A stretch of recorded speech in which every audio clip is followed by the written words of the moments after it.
money. Eric Brandt, nice job with Garrett. Just pearly, Sevan.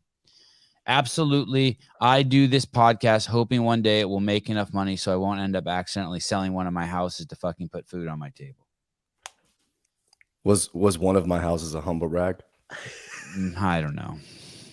I don't even mean to brag. When you're as great as me, it just happens. But I want to tell you, there's nothing. I can't tell you how hard this DM hit me this morning, and I was smiling like I was on mushrooms. It was just crazy, absolutely insane. I want to read this to you guys. We had a guest on the other day named Garrett Glinton. Hi, good morning, Caleb. Good morning, JR. Good morning, Mr. Souza. Is Matt growing his hair out? I've heard that like 3 times yesterday. It's about to be cut. How the fuck do I know?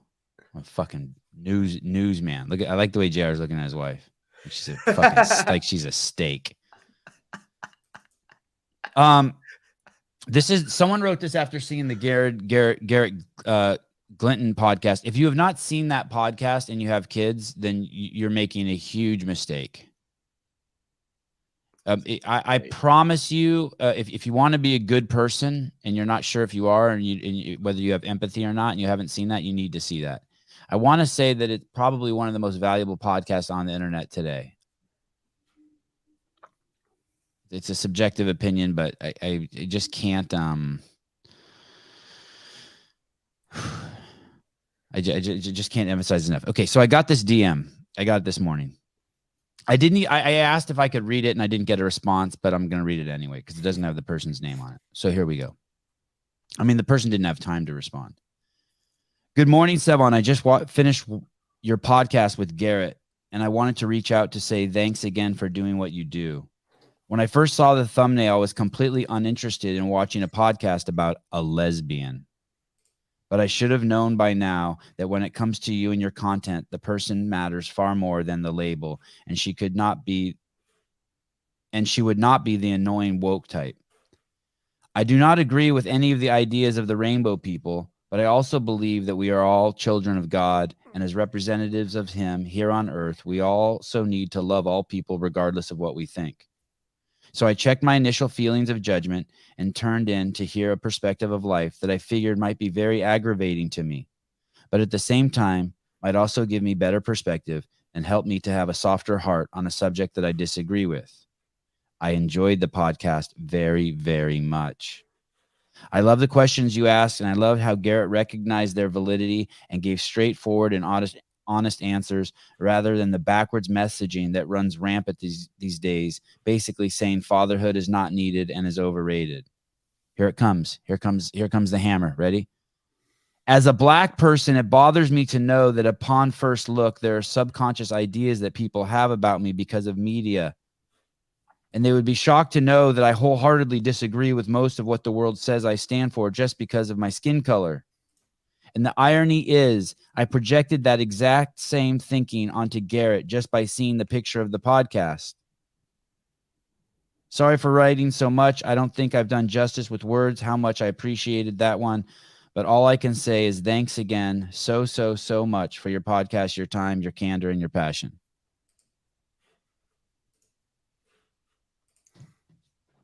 Fucking stoked. What a nice note. There you go.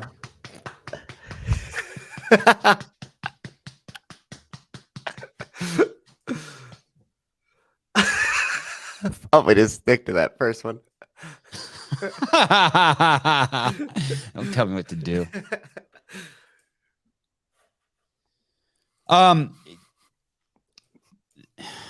Man, oh man, guys. Just fucking love it. Just love it. I mean, I get a lot of very, very cool DMs, but now I've had 2 that it's just like, I'm done. We did it. I'm done. It only took us 700 shows this time instead of the 500. Say that again, Caleb. It only took us 700 shows. I know, right? And that's it. 200 more than you wanted. Good morning, Mrs. Howell. Becca said good morning. Good morning, Mrs. Howell. Good morning. She gone. Hey, that's JR show 1. That was JR a year ago. That's about as interactive as JR was on his first show. Now he's rubbing it in his wife's face. Yo, what's wrong? Jan Clark, good morning. Kenneth, good morning. Patrick, good morning. Damien, good morning. Omar Cornejo. Good morning. Matt Burns, Austin Hartman, Kenneth DeLapp, Heidi Kroom, The Shiz. Get your graphics at The Shiz. Ken O'Connor, Elise Carr, Radow, Alex Mallard, quack, quack. Hey, every time I see Alex Mallard's Quack, quack.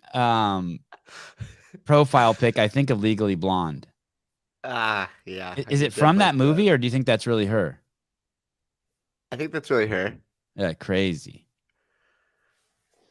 RB, should we start early by saying Sevan is the funniest guy ever? Sorry, he said he wanted that said just once. Thank you. Sorry. Well, that makes me feel good, dickhead. Mark Moss, good morning. Key Matt. Yeah, right? Right? Spot on. Awesome. If that was an accident, that was amazing. RB, good morning. Jeremy, good morning. Alex, it's me. She says it's me. It's me. It's me. She says it's me. Okay. All right. Jeffrey Birchfield. Thanks for the nice DM yesterday, Jeffrey. Always love hearing from you, brother.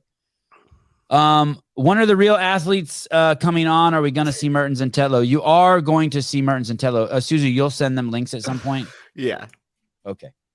I want to show you guys an Instagram post that someone sent me and that I didn't quite understand, and I want to know if you guys understand it.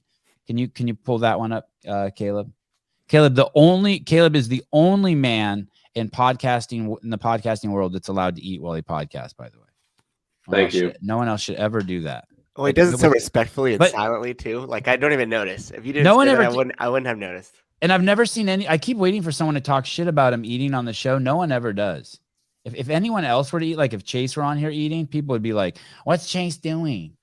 Why is Chase eating?" Oh shit.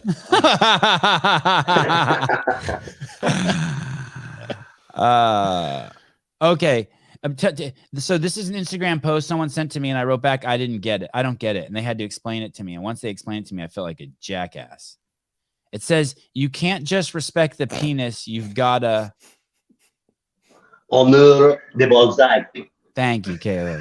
Thank you. I just walked into. Thank you. Just we're doing a little house cleaning. Okay. I didn't even.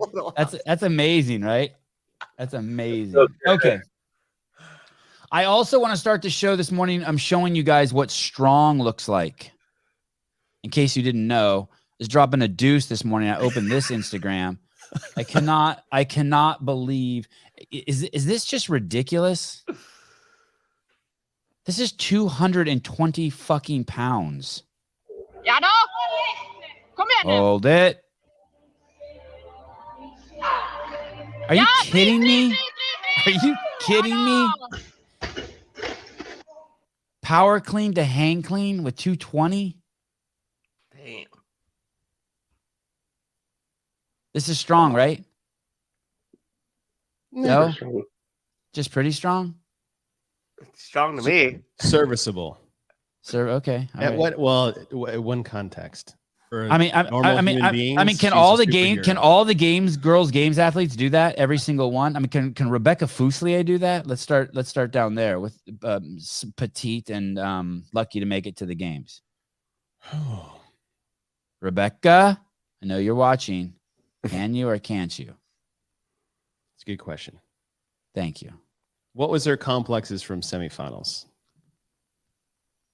Because that complex is harder, and I feel like they all did somewhat close to that. Was she going to go for another one? JR's not even impressed. He's scratching his nuts. No, I'm actually looking at the Syndicate leaderboard. She was at Syndicate, right, Chase? Yeah. Machine Fest. Here we go. Rebecca just did hand clean at 225 or 235 the other day. She was at the MAC. Wow. Oh, wow. MAC. Same thing. Crazy. All right. Well, thank you, Patrick. I just can't believe she can hold on to the bar. So she hit 200 pounds in that complex. Okay. And that was a power clean, front squat, hang clean, jerk, or something like that. 3 cleans. 3 cleans and a 2 squats, 1 jerk. Oh yeah. Okay. So, All right. Sorry, Camila, you're not that strong. I was just taking a deuce and was overwhelmed. Okay. Could you play that YouTube video? This is the YouTube video Chase, I keep congratulating myself about. I don't know if you've seen it yet. You thought that got by me yesterday? No, I sent it to you. I sent it to you on purpose just to keep you, just wind up the toy. You think that got by me yesterday? So right here. Okay, can you just play the first 11 seconds here? We own this video. It's funny because I'd never noticed this until this morning. Affiliate that completely goes unnoticed, and that is the fact that the CrossFit affiliate system is a small business miracle. The barrier of entry is low. The quality of look at this guy in the red shirt. This is how JR looks at his wife. You're not wrong. Enamored. I don't know where we got this clip from, but this looks like totally one of those DEI clips, doesn't it? Look at, they got the kid, they got the man, they got the little older kid, then they got the woman, and then they got some dude who's just, that dude was for surely in Vietnam, and he's working through some PTSD right now. I mean, look at him. That is insane, that look. Listen, don't look at anyone like that unless you're about to fucking. It's the only look he's got since Nam. Yeah, I wish my athletes would all look at me like that when explaining the workout. I mean, my goodness. They're all somewhere else. Yeah. A bunch of cats. Yes. I think he's going to tuck a napkin in his shirt and pull out a fork and a knife like in the cartoons. Oh, my goodness. Okay. And we're almost to the show, people. We're almost to FitWars. We're almost to FitWars. I want to point out this. Can you play the one that says spam here? This is a little bit of a longer clip, but I want to talk to you guys about common sense here, and then this will be a nice segue into what we're going to talk about this morning. Common sense. It's the food that they think is the same is not the same anymore. You know, everybody's for free choice. Whether we're liberal or whether we're conservative, we've all got that streak in us. But the fact is, you cannot have free choice unless you have an informed choice. And you can't have an informed choice if they're lying about what's on the label. What about PAM cooking spray? Everybody knows what PAM is. It's some kind of little healthy oil with compressed air that you spray it and it gets on your pan. It's not compressed air.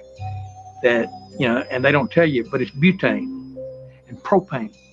People don't understand that they are spraying lighter fluid on their children's hotcakes, and it's fabulously successful. But we're gonna sue their pants off. It's the food. We sue their pants. Listen, if you think that there's anything that comes out of a fucking can that you should be spraying onto your food and it doesn't set off red flags, you're asleep. You're just asleep. I'm just telling you, you're asleep. You're a fucking zombie and you're asleep and you're not paying attention and you just don't know how to think. Same thing with the microwave. Same thing with using any kind of plastic cooking utensils. You're just asleep. You don't get it. You're not like, wait a second, I'm using this spatula that's made of plastic in a pan that's fucking boiling shit. And I don't think some of that plastic, you're just fucking not thinking. Wake the fuck up. Don't spray shit out of a fucking can onto your food. And with that same thinking process, you would be insane to think Scott Tetlow has a fucking chance against Colton Mertens. What a transition. Just use your fucking brain. By the way, the microwave's not that bad. I'm just telling you, it doesn't make sense to me. I don't have any proof about it, but it doesn't make sense. How is it that it boils the water, but the inside's still cold? So the microwave uses Here we go. waves that actually... Jace went to Stanford, people. Here we go. Okay, I'm just saying.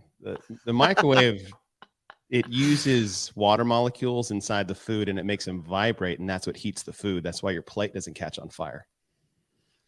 There's actually no radiation that's harmful to humans in microwaves. Now, I don't know. I just plastic. It's a little bit different because plastic isn't quite as it's more towards the liquidy form. So then that's when those molecules escape the plastic into the food. But you sound like a groomer, Chase. You sound like you're trying to convince me of something that I shouldn't go down that. You're about science and truth, right? And that was I am. You know? I'm just telling you. I don't trust that fucking box that just heats shit up magically, and I don't trust food that comes out of a spray can. Well, it's just and hey, the physics behind it. But maybe I'm only right 9 out of 10 times. It's just we wanted to educate people. I just wanted to educate people on how microwaves work. Thank you, I appreciate it. And in all fairness, it was kind of mean to say all that in front of JR, since 9 out of 10 of his neighbors just spray spam right into their fucking mouth. Spam, yes, not Pam. Spam. Or Pam. No. I think that's right. Mystery meat spray. That's probably out there. Hey, all we need is that soundbite, the background music to that on a little track. So anytime you go on a rant, we could just play that little yeah. I have a question. For Sevan. I have a question for the video clip we just played. Yes. How much inner turmoil was it to decide whether or not to put socks on for that? My dude, were you barefooted? Were you barefooted first? And no. You know what? I should probably put socks on. No, but I'm disgusted at I'm just disgusted at the whole filming of that. I almost fucking fired my guy, except I don't pay him anything. He should have been like, "Hey, dude, those pants are too fucking tight. You look like Kermit the Frog, you jackass. What are you trying to do? Get fucking butt humped?" I look like a complete ass clown in that. Stop. Look at how tight those pants are. It's ridiculous. It looks good. You look so uncomfortable. I am very uncomfortable. I'm hating myself there. You're doing the old man sit, but you probably don't. Literally. You probably don't ever sit like that. No, he probably does. Hey, look, pull it down. It's just to put everybody at ease. We did a after the show, back to picking on JR. We did a show the other day with JR, and then after the show, we all hung out, and I used satellite imagery from Google to look at the neighborhood he lives in. And one of his neighbors just had Pam bottles all over their fucking front yard. Used Pam bottles. They used it as decor. Mm-hmm. Used Pam bottles. Fuck, the South is crazy. Littered the streets with Pam bottles. People here probably are like, "What's Pam? We just use Crisco. Is that not better?" JR has a pool, and there's a line of people there with buckets getting water for their house, drinking water for their houses. I actually think Crisco might be better. I think it might be. The good old fashioned lard. Good old fashioned lard. Yeah, those are the good days. Oh my goodness. There is an app and a website out there called Lawn Chair Leaderboarding. You should go there now and register. If you can open up another window, it's Tyler Watkins' Fantasy Fitness League, and he has it set up so that you can. The event that's going to happen at 10 a.m. at Hiller Fit's YouTube station today. If you want to participate and make it a game for you, you'll be more invested in the in the outcome between Scott Tetlow and Colton Mertens with Wad Zombie's FitWars. But basically, Tyler Watkins, you go on this lawn chair leaderboarding. I'm not sure exactly how the game is set up this time. I've played it before. It's really fun. It's much more fun than I ever imagined. It would become addicting, actually. And you get to play with other people. You can set up groups. But the cool thing is that Tyler's donating money from people who register to Colton and Scott Tetlow, which I thought was really, really cool. They'll probably make $6 or $7 or $9 from that. Every dollar counts. Yeah. So that's really cool. 6 or 7. Lawn chair leaderboarding. That's the. Somehow you have to find that on the internet and register now. It's weird. I'm sick every other day a little bit. I woke up this morning mucusy. Okay. So here in we are we're 25 minutes away from Scott Tetlow joining us. Mm-hmm. We have an event that will take place at 10 a.m. It's a one-on-one competition, which there's several implications around that, being that it's just one event and how to choose the winner. Do we have Chase? We still have no idea what the workout is, right? We just know workout equipment. Yes, just the things that supplied from the Wad Zombies little equipment list. And so the equipment, and just because we see the equipment, that doesn't mean that we know what all the movements necessarily could be. There could still be something that requires no equipment, right? Yeah, which would be a good little curveball. I assume Caleb's pulling up the list. What are some of the movements that could be in there So we have a 45-pound bar, 4 45-pound plates, and 2 25-pound plates. Gymnastics rings at muscle up height, and then the collars. What could be in there? Freestanding handstand push-ups? Maybe Air squats? If they were to do something like a handstand push-up, I would assume they would probably put wall space on there. We've seen that in the open to designate things like wall walks and such as that. So maybe something that isn't on the wall, but I mean, you could do pistols. You could do, I mean, not that you'd see burpees are on the table, I think. Right. Oh, burpees over the bar? Over the bar. JR had a good idea. We were talking the other day. He doesn't want to steal it, JR. He doesn't want to steal it, JR. He doesn't want to steal it. I was giving it to you. He said burpee ring muscle ups was burpee muscle ups. Yeah. So if you just let them put the ring height at whatever height it needs to be at for them to do a muscle up, and they're both around the same height in general, it would still be like a level playing field. Well, they didn't say ring dip height, so it might not be burpee muscle ups. Yeah. Just kidding. That was a short joke. No? All right, cool. Also, Whatappalooza, Whatappalooza used that as one of their online qualifier movements, and it's something that we don't typically see in qualifiers. So if they want to, so Whatappalooza did do that, burpee ring muscle ups. Yep. What was the rep scheme on that? Do you remember? I want to say it was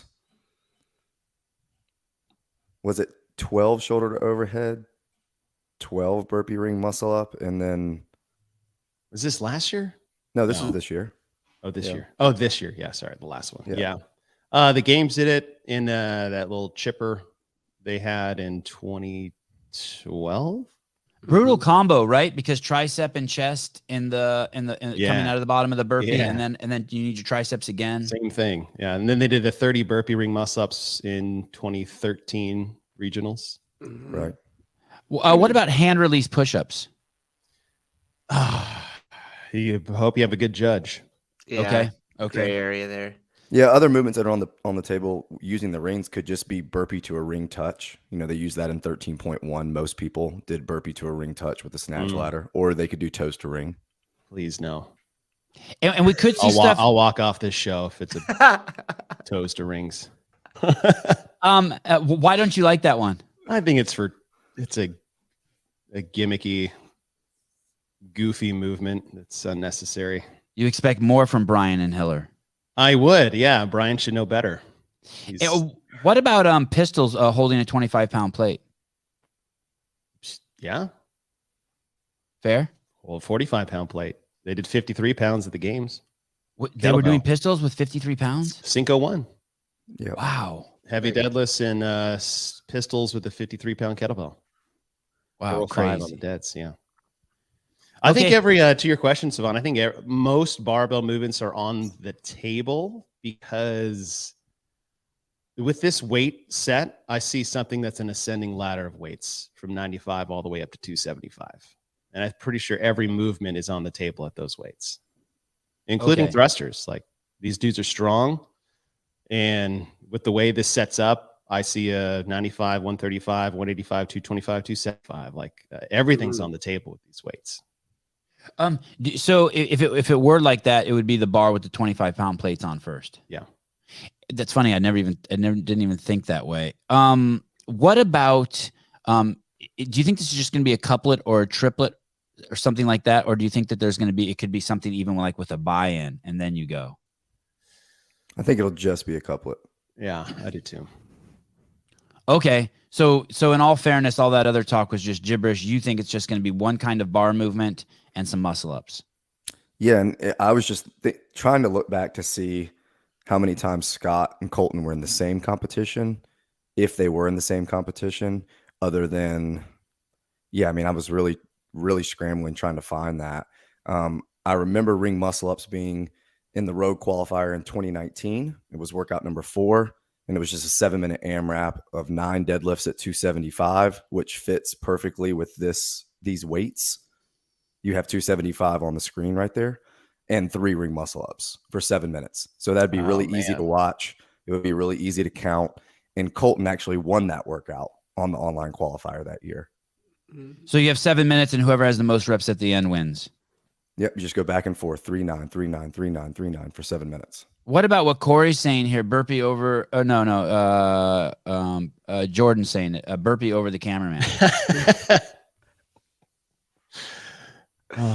I could see it being some type of AMRAP for sure. I don't think it's going to be for time just because of what the scoring was on lawn chair. I mean, if we're just going to take the equipment list of what they have and what the scoring is, they're plus or minus reps. So we're going to talk to us about what you mean by that, what the scoring is on lawn chair leaderboarding. Because there is lawn chair leaderboarding, you have these bets, and you can have, I think it's like Colton Mertens, like 3 or less reps or 4 or more reps, and then Tetlow, 3 winning by 3 or less or 4 or more.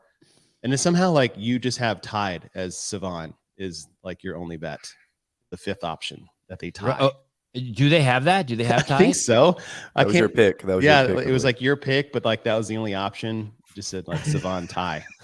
Oh, did it really say that? Unless I read it wrong on my. No, you didn't. That's what it said. Okay, that's what it says. Yeah. So it's got to be an AMRAP of sorts in a more truncated time frame, just for excitement purposes. And so we know it's an AMRAP because we know it's going to be number of reps at the end, 100% AMRAP. Yeah, and I think it's going to be heavier weights. And it's got to be something like ring muscle-ups. Burpee muscle-ups is a good idea too, just because it adds a third component to this. But I think it's going to be heavy and tough because, yes, Ryan, I remember Rush Club. Because the reps are so close on the betting line, which means these reps are not going to be easy to get. Right. If these were like light thrusters and burpees over the bar, like there's going to be a bigger discrepancy than 3 or 4 as the betting line. So I think you're going to have challenging movements. It's going to get heavy. Or it'll start heavy, and something like a ring muscle up or burpee muscle up. Just like these are going to be tough reps to separate themselves with. Could we see something where the weight goes down, and then we see them just race at the end? So you start off, it's 4 and 4 at the heaviest weight, and then 4 and 4 a little lighter, and then 4 and 4 a little lighter, and then you get down to the 95 pounds, and it's 4 squat cleans with 95, 4 ring muscle ups. You just got to pay the man up front. Yes, but if it got lighter, I think that would have a bigger discrepancy of reps. Yep. Like if someone got stuck early, and then they're going to be 20 reps ahead by the end. I think if it's going to change in rep scheme, it's going to be an ascending weight with descending reps. Good question from Heidi. No tiebreaker. Disgusting. Tiebreakers are it's 2023. We tiebreak. So if you had, it's not soccer. Let's just say you had a AMRAP of, let's just say squat cleans and ring muscle ups. So they did like 135 and then 185 and then 225 and then 275. And that's the traditional way. Sure. And let's just say after every round of 10 cleans, there were 10 ring muscle ups, whatever. They're at least close enough in fitness level to where there's really not going to be that much separation until probably that last barbell, which is kind of what you want, but it also would be very unlikely for them to tie in that scenario. Is 275, is that a weight that would stop either of those guys in any of these movements? No, we've seen squat clean ladders in 16.2 and 19.2 go up to 315 for reps. And we both know Tetlow and Colton are absolutely animals, strong as oxes. Really strong squatters, yeah. Okay. The only 2 movements that 275 is going to hang them up with would be like thrusters, snatches. Those thrusters and snatches usually have very similar maxes. Mm-hmm. And so maybe an overhead squat, but like front squat, back squat. It doesn't say rack, so it's probably not going to be a back squat. I think anything they do weight-wise is coming off the floor. Did they make the workout first, or did they get the guys first? That's a good question. I hope they got the guys first. Okay, so you think that there was some tailoring of this workout? You would think that maybe Wad Zombie wants it to be a close race. So let's say it was Colton against Fikowski. They would find something that both of them could be competitive at. For the viewers, you think that they have the viewers in mind. Guys, Wad Zombie saying guys first. Okay. So we do also know that this workout was probably tailored for them, which is, are they, I mean, I know they look similar, but are they similar? Or are we missing one huge thing? Does Tetlow have just a massive engine compared to Colton? No, I do think they really are similar. I think Colton's maybe just a little bit more accomplished as far as how far he's gotten in the game season, but no, they're really comparable. They both aren't, I would say, like their strength weakness both is overhead. So that kind of balances out. They're both really good deadlifters, really good squatters. They're both really explosive. They both have similar range of motion in their heights and limb length. So, I mean, no, I think it'll be a really good race. Mark Moss, as Scott's unofficial unwanted PR guy, he's ready for whatever they throw at him. I'm sure he is. And just, speaking to, he's very aggressive. He's very aggressive on the floor. He's got just an aggressive look to him. He is. And he's equally as aggressive, like, as far as energy level goes off the competition floor. He competed at Crucible last year, and the final workout was 21 cal echo bike, 15 ring muscle ups, 9 thrusters, and he won that workout. He was the only person to do the ring muscle ups unbroken. So if we do get ring muscle ups, again, knowing how good Colton is at them, I think Scott is right there with him. Okay, so we're going to see. This is going to be amazing. This is going to be tense. Okay, so this is from Launchor. Yeah. These are the stats of people who have what people have picked so far, just from whoever's playing the lawn chair leaderboarding.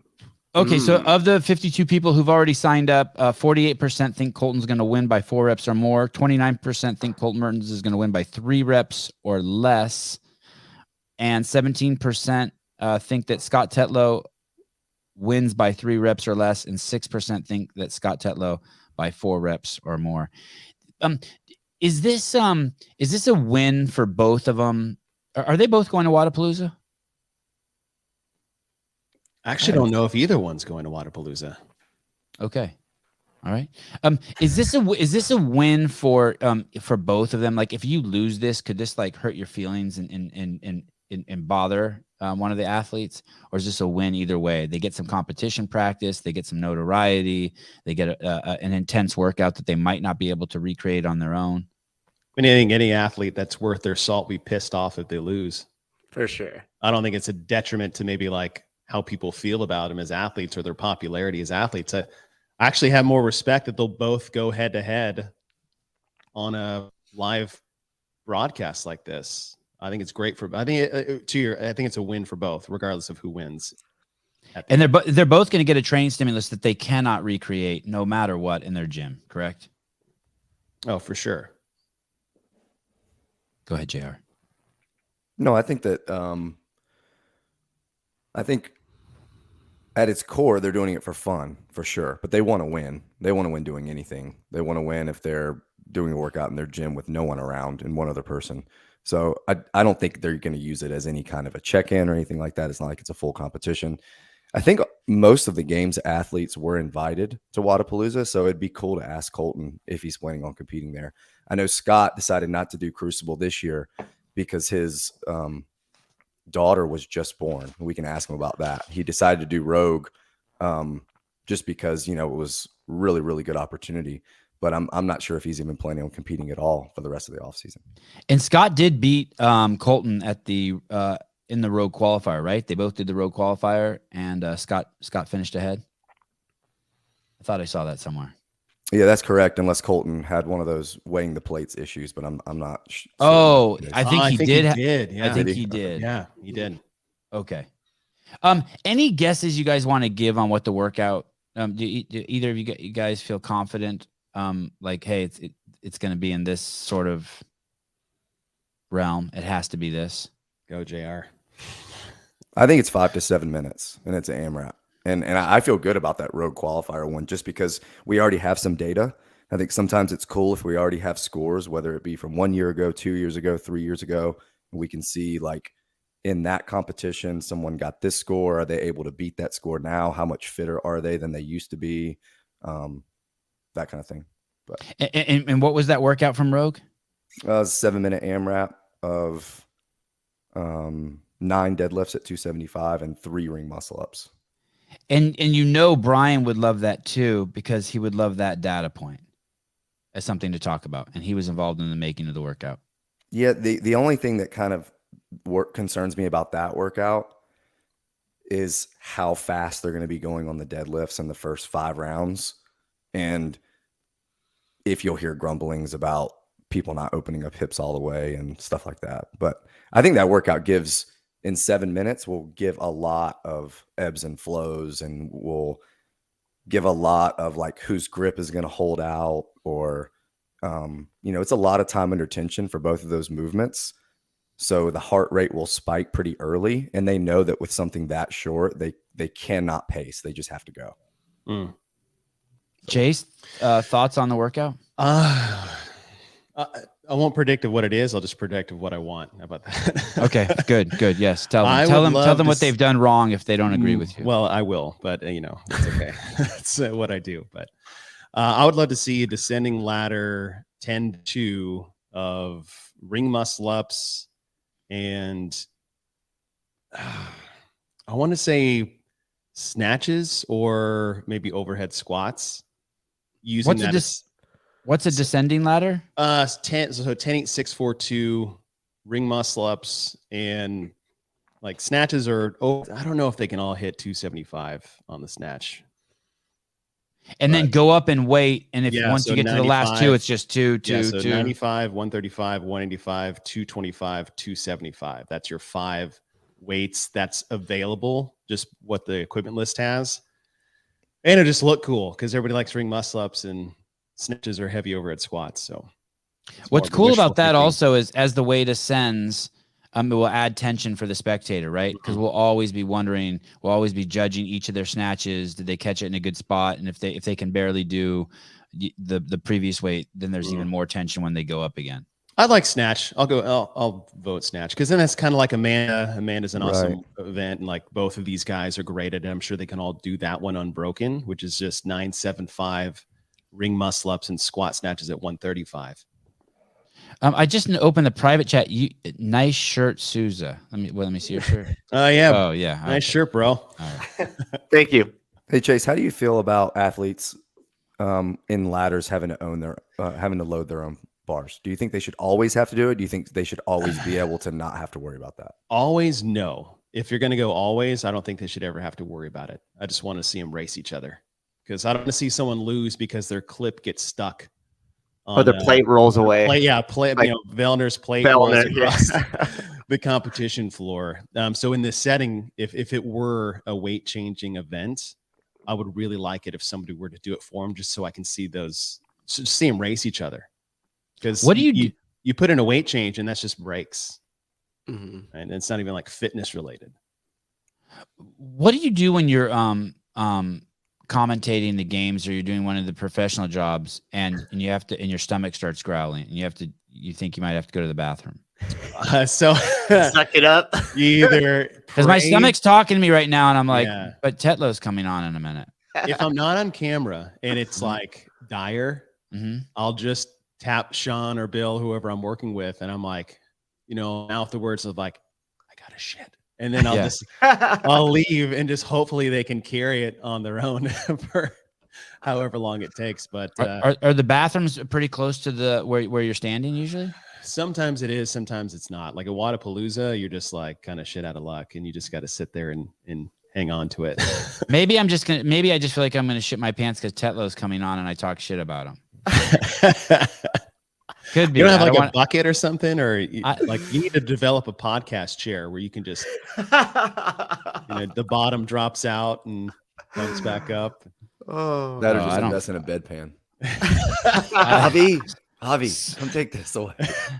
Spoken like that's a nurse talking. A true nurse. Or we can just put a Flexi-Seal in. We don't need to talk about what that is.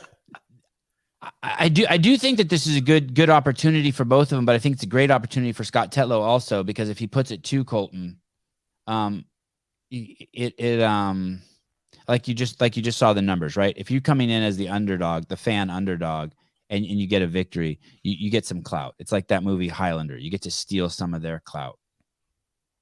or maybe steal's not the right word, Eyeliner, but that's join them. But you get to join them. I would argue that based on the movements, almost any games athlete to beat Colton in an online qualifier format like this and a workout like this would be like wow, that's a good thing for me, because he's amazing at online type competitions. And the implications with it being just one event, what are those? Performance and execution. You mean a premium on those two? Yeah. And you could probably take greater risks too, right? Like recovery is not a thing. Like they know that by the end they should be in one of the darkest places they've ever been, right? Yeah, and I don't know. Even with either event that JR or I just like, those aren't really going to hurt them too bad. You get around that 5-minute mark. So say it's a 7-minute AMRAP with the deadlifts and muscle ups. Like, it's going to hurt, but they're not going to.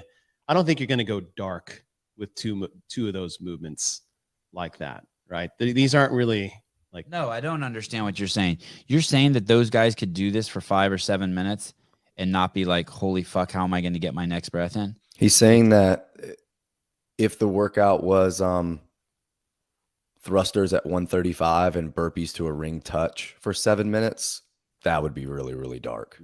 Yeah. But these workouts that we've described are probably going to force some rest due to some other limitation, grip fatigue. Hey, I got to wait a second because if I miss this snatch, I'm going to lose, that kind of thing. Does age play a factor here? Are these guys around the same age? Do we know how old these guys are? I want to say Scott's early 30s, but maybe he's not even 30 years old. And I guess since it's just one workout too, and there's no recovery, this competition accommodates a wider breadth of ages. Like Bill Grunler could come here and get in the mix. Yeah. For just one workout. Just one, Bill. Can it get much closer than this? Two guys. Like if you had to pick two guys and you just want it to be as close as humanly possible, are these the two guys to pick? I mean, can you think of two other athletes? I would say, like, if it is some of the movements that we've been talking about that we know they can just go on and maybe are some of the best in the world at, I would say if you like took someone like Jason and James Sprague and you had them do like 19.1, which was calorie row and wall ball, that would be something that like you might be able to get as close of a matchup. Something that you know is just in two people's extreme wheelhouses that they're two of the best in the world on. They're the same height, like all that kind of stuff. But this is crazy close, right? I mean, yeah, this is great. I don't think, I mean, I would be shocked if the options that are on Lawn Chair Leaderboard, that it doesn't fall into like I don't think anyone's going to win by more than 5 reps. Right. Do you have a winner, JR, who you think is going to win? I don't even want to guess until we see the workout. Same. I have a winner I'll pick. I'll tell you guys in a minute. Scott, what's up, brother? How are you? I wish you guys could have seen. I'm turning on Coco Melon real quick for my for yeah, my there it is. There's a dad. What's that, Caleb? Show me Coco Melon. Let me see if I approve of this. This is DEI approved. You won't approve of it after listening for 21 days straight. Yeah, it's rough. Yeah, 21 minutes. Yeah. There it is. It's crack for kids, man. I don't know what it is. So that is now playing. If Scott's video drops out, or we have any problem talking to him, it's because his daughter's streaming that simultaneously. Scott, what's up, brother? Thanks for coming on. Hey, thanks for having me. How you doing, guys? Great. Scott, can you tell us how this happened? How you got yourself in this predicament? Like you were just like brushing your teeth and you looked down at your phone, or give us the details of how you ended up in FitWars. Nick messaged me on Instagram and just said, "Hey man, would you be interested in doing like an online virtual competition?"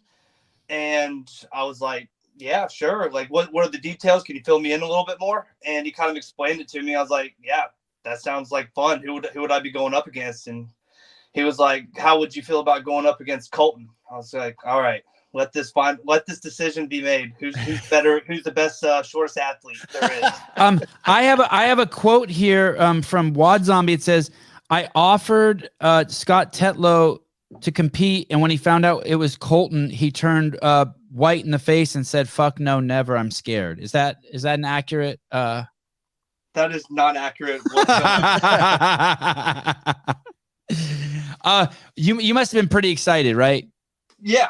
I think I don't know. I competed against Colton a couple times, and it's never been like just us two head to head together. So I think it's going to be fun. That's what I'm more excited about. I think this is a kind of a cool platform that they're trying to build, and to be the first for us to be the first two athletes to be asked to do this. I think that's even more exciting. Where are you in your training? Where are you going next? Is it Wadapalooza, or is it just all in the open? No, I promised my wife I'd do one competition this year, off-season competition, and I did Rogue. So now I'm just focused on the CrossFit season. And where are you in your training? Is this a are you at 100%? Are you beat up? Are you in rest mode? Are you skinny Scott? Are you fat Scott? Where are you in the? I'm kind of plus size Scott right now. I'm still trying to get strong, and then hopefully my burpees and every gymnastic skills will just help me take over in the open in the season. Does any of this interfere with your training? I know some people are concerned competitions interfere with their training. I know this is just one workout. Does this interfere with it at all? No, I trained as normal this week. So it's another workout, and it's on a Sunday. I did do one less Metcon yesterday just because I'm like, all right, well, I'm doing a workout to Sunday, so I'll just save that piece for then. Will you do another workout today after this? Will you just get back to your training right after? No, because the wife has other plans for me. Oh, right. Well, what are those? I got a birthday party to go to, and then a photo shoot to do. Hey, you as a games athlete, you can't put your foot down on that stuff. So I put my foot down for the past 4 years, and that was kind of like an understand. On the way back from Syndicate last year, I had a conversation with my wife. My wife's like, "You can give it one more year and everything." I was like, I'd feel kind of like unaccomplished if I didn't try at least one more year. And with that, there was some compromise with it. And that would be, hey, spending more, putting the family a little bit more. And then whatever, if training gets in the way, then it is what it is. As far as, yeah. Why is there unfinished business from last year? Did you get injured or something? Or you just think that you still have a better version of yourself to give? No, I just feel unaccomplished being a one pump chump, and been there. And then it being an online competition, and I just feel like I haven't gotten that experience when I know I'm capable of earning that spot in Madison. Chase, were you going to say something? No, I commend you for making those concessions as a new dad. I know it's hard to do. I've had to do some of that my own, not on the competition side. That chose for me, but I understand the one-hit wonder feeling. Yeah, it's just been rattling me for a couple of years now that I've been like Granite Games and then Syndicate, where I'm like, all right, it's just like minor mistakes that have kind of kept me out. So that's what it's like. All right, like I'm gonna do it this year. I'm gonna give it my all. Scott, I did an interview many years ago. I think it was with Chuck Carswell and Nicole Carroll, and they were suggesting that the stimulus you get in competition is unparalleled to any other stimulus you could get. That if you're not at the CrossFit Games, you could never understand what that stimulus is. That you just cannot recreate that in training. One, do you agree with that? And two, is that one of the reasons why you're sort of excited about this also? Do you know that you're going to get a stimulus and a chance to, work Scott out in a way that can't be recreated in the gym? Yeah. I mean, adrenaline's a hell of a drug, especially when you're out there in the competition field against everyone else. I think Rogue this past year was the closest experience to that, being out there with all those higher level athletes. And it was that was an experience on its own, just being part of that. And I'm sure that at Madison, it's even a little bit more heightened knowing that you have 20 more athletes out there that you're competing against. Right. And I wasn't suggesting that people don't get that at Rogue. I'm suggesting you get it at Rogue, you get it at Wadapalooza, you get it at the games. But I'm also suggesting that you're going to get that today. And really, and really that it might even be more intense today. And I know the athletes don't generally probably think like this, but at Rogue or at the games or Wadapalooza, you know there's going to be another event. This is it. You're going to go. It's just going to be you and Colton. They're going to say go. And 7 minutes later, we're going to be making fun of one of you and celebrating the other one. Here's what's probably going to happen. Okay, tell me. One is I'm probably going to go out way too fast and just die because that's what I'm known for. Knowing that it's like, hey, it's you have the 50% chance of winning or losing because they're only going up against one other person. It's not like going up against 10 other people in a heat. And it's like, okay, if I finish in the top 3 of this heat, I'll probably do pretty well in this event or something like that. It's you and one other person. So more than likely, I'm probably going to go out way too hot and just try to hang on to the end. But yeah, it's going to be, this is for bragging rights right now. Who is your judge? And will you have a talk with your judge ahead of time that's like, hey, dude, you really got to no rep me if I'm no repping so that fucking I don't have to have Andrew Hiller make 6 videos about me? Yeah. So my judge is John Burchard, who's a good buddy of mine. We work out together. He knows me extremely well and how I move. After the Hiller video of 22.3. Did he tear into you for something? Who? No. Like Hiller for the thrusters and everything, how the head never came through. Right. Yeah, it was. So John was like, yeah. So he's going to be looking, knowing that Andrew's on there, judging him, being the judge, that, he's probably going to hold me to a higher standard, definitely today, as he should always, but.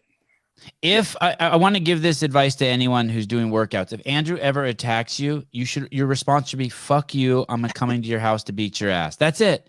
Just lean right into it. Just be like, just lean into it. So no special prep for this. Nope.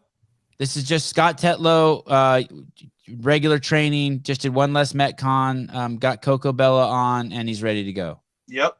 That's how it is. Scott, is Sunday typically a full training day for you, or do you take Mondays off and then like Thursdays easy, or do you just train whenever you can? Or yeah, so I have no schedule. It's I train whenever I can with work and stuff. Sometimes I try to take Sunday one weekend off fully, one day, whether that be a Saturday or Sunday, kind of whatever the wife has planned, and then so other than that, I really just train whenever I can. Like if I'm feeling good or I feel like, like the volume really hasn't been that high, I might go out and hit like a zone 2 piece on a Sunday or something. But other than that, it's just kind of like whenever I can, whenever I have time. How do you know the difference between if you need to train or if it's just like the rest of us where you just need some fucking a mental release? How, like, do you ever like, hey, I really should take today off, but you're like, no, I need to train for just, I need to blow off some steam. I need to get my head right. I struggle with that every single day that I have an off day. Yeah. I'm sure all the athletes do. It just depends on what I have. It just kind of depends on how I'm feeling. So if I feel like I just have all kinds of energy, then I'll just go out and go out there and do something just to kind of put my mind at ease, something that's not going to strain the body for the rest of the week, for the start of Monday or something. Do you have a coach? I do. The guy judging me today, John, he was with me at Rogue and he worked out. I really enjoyed having him there, and he was in my corner and definitely helped me out, puts me in my headspace, saying like, hey, because he knows me as an athlete and extremely well, because I work out with him a lot and I talk to him about my game plans and everything. So he kind of knows that I over analyze stuff, and I think I can do a lot. Sorry, that was one of my buddies, one of my friends' dad, or one of my son's friends' dad called me. Hey, he should be watching the show. Fuck that guy. I'll let him. I hate it when my friends call me when I'm live. I'm like, what are you doing? I did that once. But yeah, so he'll kind of be like, dude, no, you're not going to go out there and do that. You're not capable of going 50 or 60, 70 unbroken heavy wall balls. And so he'll put me down to my level and help me out there. So yeah, but he's been doing that for about 6-7 months now, or 6 months. He's been helping me out a lot. Does he do your programming also? No, he doesn't. Who does that? So I did my own programming for the past six months, just simply because of the time schedule. I was with Nick, but then I was just like my work schedule and everything is like having 4 or 5 pieces to do a day and realizing that, hey, I might only have 90 minutes a day to train. As missing pieces put me out of mental stress. It's like, oh, I got to get this in, but I can't do it. So I decided to take over my own programming for a little while, and knowing that, hey, I have 90 minutes to train today, I'm going to do this for 90 minutes because I believe in quality over quantity. Nick Fowler from Brute, is that who you're talking about? No, Nick Urankar from Zeus. Oh, Nick. Okay. Oh, wow. Does that concern you, Chase or JR, at all, knowing that he's doing his own programming, like that maybe he's left some holes like in his game? I mean, that can always be the trap for yourself, but the way, Scott's talking about it is that getting programming, like, like JR can speak to this. Like if you give an athlete programming and they have a hectic schedule, like it's kind of stressful on both of you guys because they're not following the system and the plans that you have in place for their schedule. It stresses out the athlete because they're missing workouts or their schedule is dictated by something outside of their control. So for Scott right now in the off season, new dad, I think it's actually a good call because I think any athlete at this level should know what they're good at and what they're bad at. And just to have that, I would say, discipline to do the things you're bad at is challenging to do, except for athletes that are to do those things. And I feel like Scott's one of those guys. JR, is that fair? Yeah, for sure. I mean, knowing too that Scott not only has been coached, but coaches others, I think he's even more self-aware. He's like, hey, if this was someone I was dosing that needed to get better at whatever, this is what I would do, even though he knows he may not want to spend his time doing it. So I think that if he's giving himself one more year to go after it, he's not going to waste any time. If he's only got 90 minutes, he's going to use it for intensity, or he's going to use it for things that can help him improve and not to already strengthen a strength.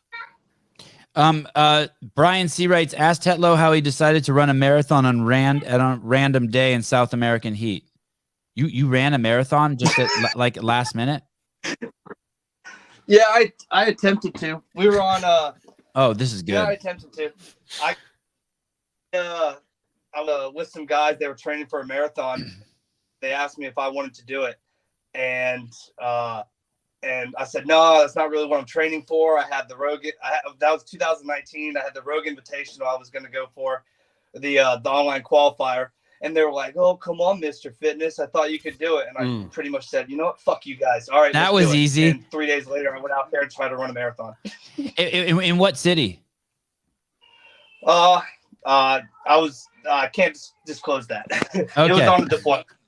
Oh, okay. And what happened? Mile 10, you're like, you tapped? I made it 23 miles. Wow. And then I ended up walking. And then I was like, I literally I cramped up, body just gave out. And yeah, it was miserable. I think I started off, I had no idea what I was doing. I started off with like a 7:30 pace. I'm like, man, wow. For the first 5 miles, like, dude, I feel you do great. start hot. And then mile 10, I started doing like this run for 5 minutes at a slow pace, walk for a minute, run, and then I did that for we went back and forth on this one boardwalk strip, and then every time I got back to the start where we started at, I would do, all right, run for 4 minutes, walk for 2 minutes, and then next round, run for 3 minutes, walk for 3 minutes. So I tried doing that, and I shut down. Wow, 23 miles. Is there anything you don't want to see? Like when you look at that equipment list, are you like, okay, I'm good with everything, whatever, guys, bring it? Or is there anything you're like, God, I hope it's not this? Well, I don't want to see a 275 snatch. That would be a 15-pound PR for me. Hey, wow. There you go. Wow. Scott, when you're competing today, obviously you won't be able to see Colton at the same time. And depending on what the event is, JR and I are assuming it's going to be shorter and more intense. We talked about Andrew Hiller overseeing most of this. Knowing that he's there watching and knowing that he's not afraid to really come down on movement, does that actually help you? Knowing that it's like you don't have to. Usually when and I phrase it like this: most people shave not shave reps, but like blur lines because they think other people are getting away with murder so that they have to do it to stay competitive and stay fast. Yeah. Does that help yourself in this setting, knowing that Hiller is out there watching this so that everyone is going to be held at the same standard? Yes, I do. But for the way I look at this workout is like two sets of 45s and then a 25. I feel like it's going to be somewhat of a heavier barbell, and shaving reps kind of comes from lighter weights going super, super fast. I don't know what the workout is, but I think that that's going to help slow down and make sure that good quality reps are done. And then also ring muscle ups. I'm pretty confident in my ring muscle ups I've never been no repped on ring muscle ups except with the 20-pound vest on. But I think with the heavier weights, that's going to help. Now, surely with the lighter weights, it would definitely, knowing that Andrew's watching, it would definitely be like, oh, I got to make sure my reps are good, or else I'll be appearing in his next video, I'm sure. Just lean into it. Just lean into it if he does. Take advantage. Get those followers. Scott, you guys don't see each other. There won't be like an iPad for you to look at or something? Will someone be telling you what he's doing? So I asked about that. Like, as far as like a clock goes, there's going to be a clock on Andrew Hiller's video thing, and then the person judging me is going to be judging me, and then there's going to be a camera guy there kind of giving me a countdown, 3, 2, 1, go. So I won't even see a clock or know where it is unless we time it perfectly. Wow, crazy. Yeah, honestly, I've done something like all the online qualifiers, the open stuff. Like a lot of times I've done it during the class, and they've been using the clock. So I used the WOD-Proof app to video myself, and I'll go off of that. So I've done that before with open, not knowing where I'm at, and I've had the person behind the screen like, hey, slow down, you're only at like 3 minutes in. I go, holy smokes, I feel like I've been going for 10 minutes. Hey, another reason why I think I'm probably going to start out too hot. Will anyone tell you you're beating him or you're behind? Is there any plan? Like, did you want to know where he's at? No, I definitely don't want to know if I'm ahead, because then I'll probably just slow down. If anything, I'll just tell him, hey, no matter what happens, just tell me I'm behind. Right. Or maybe the strategy is like, hey, he's resting. And so maybe, I don't know. No, it could backfire. All right. Thank you so much, Scott, for coming on. Yeah, no problem. We're pumped to see this. You're a beast. Thanks for coming on. And this is going to be really cool. Good luck, dude. Thanks. Cheers. Good luck. Yep. Thank you. See you, dude. Bye. Oh, one second. One sec. I'll be right back.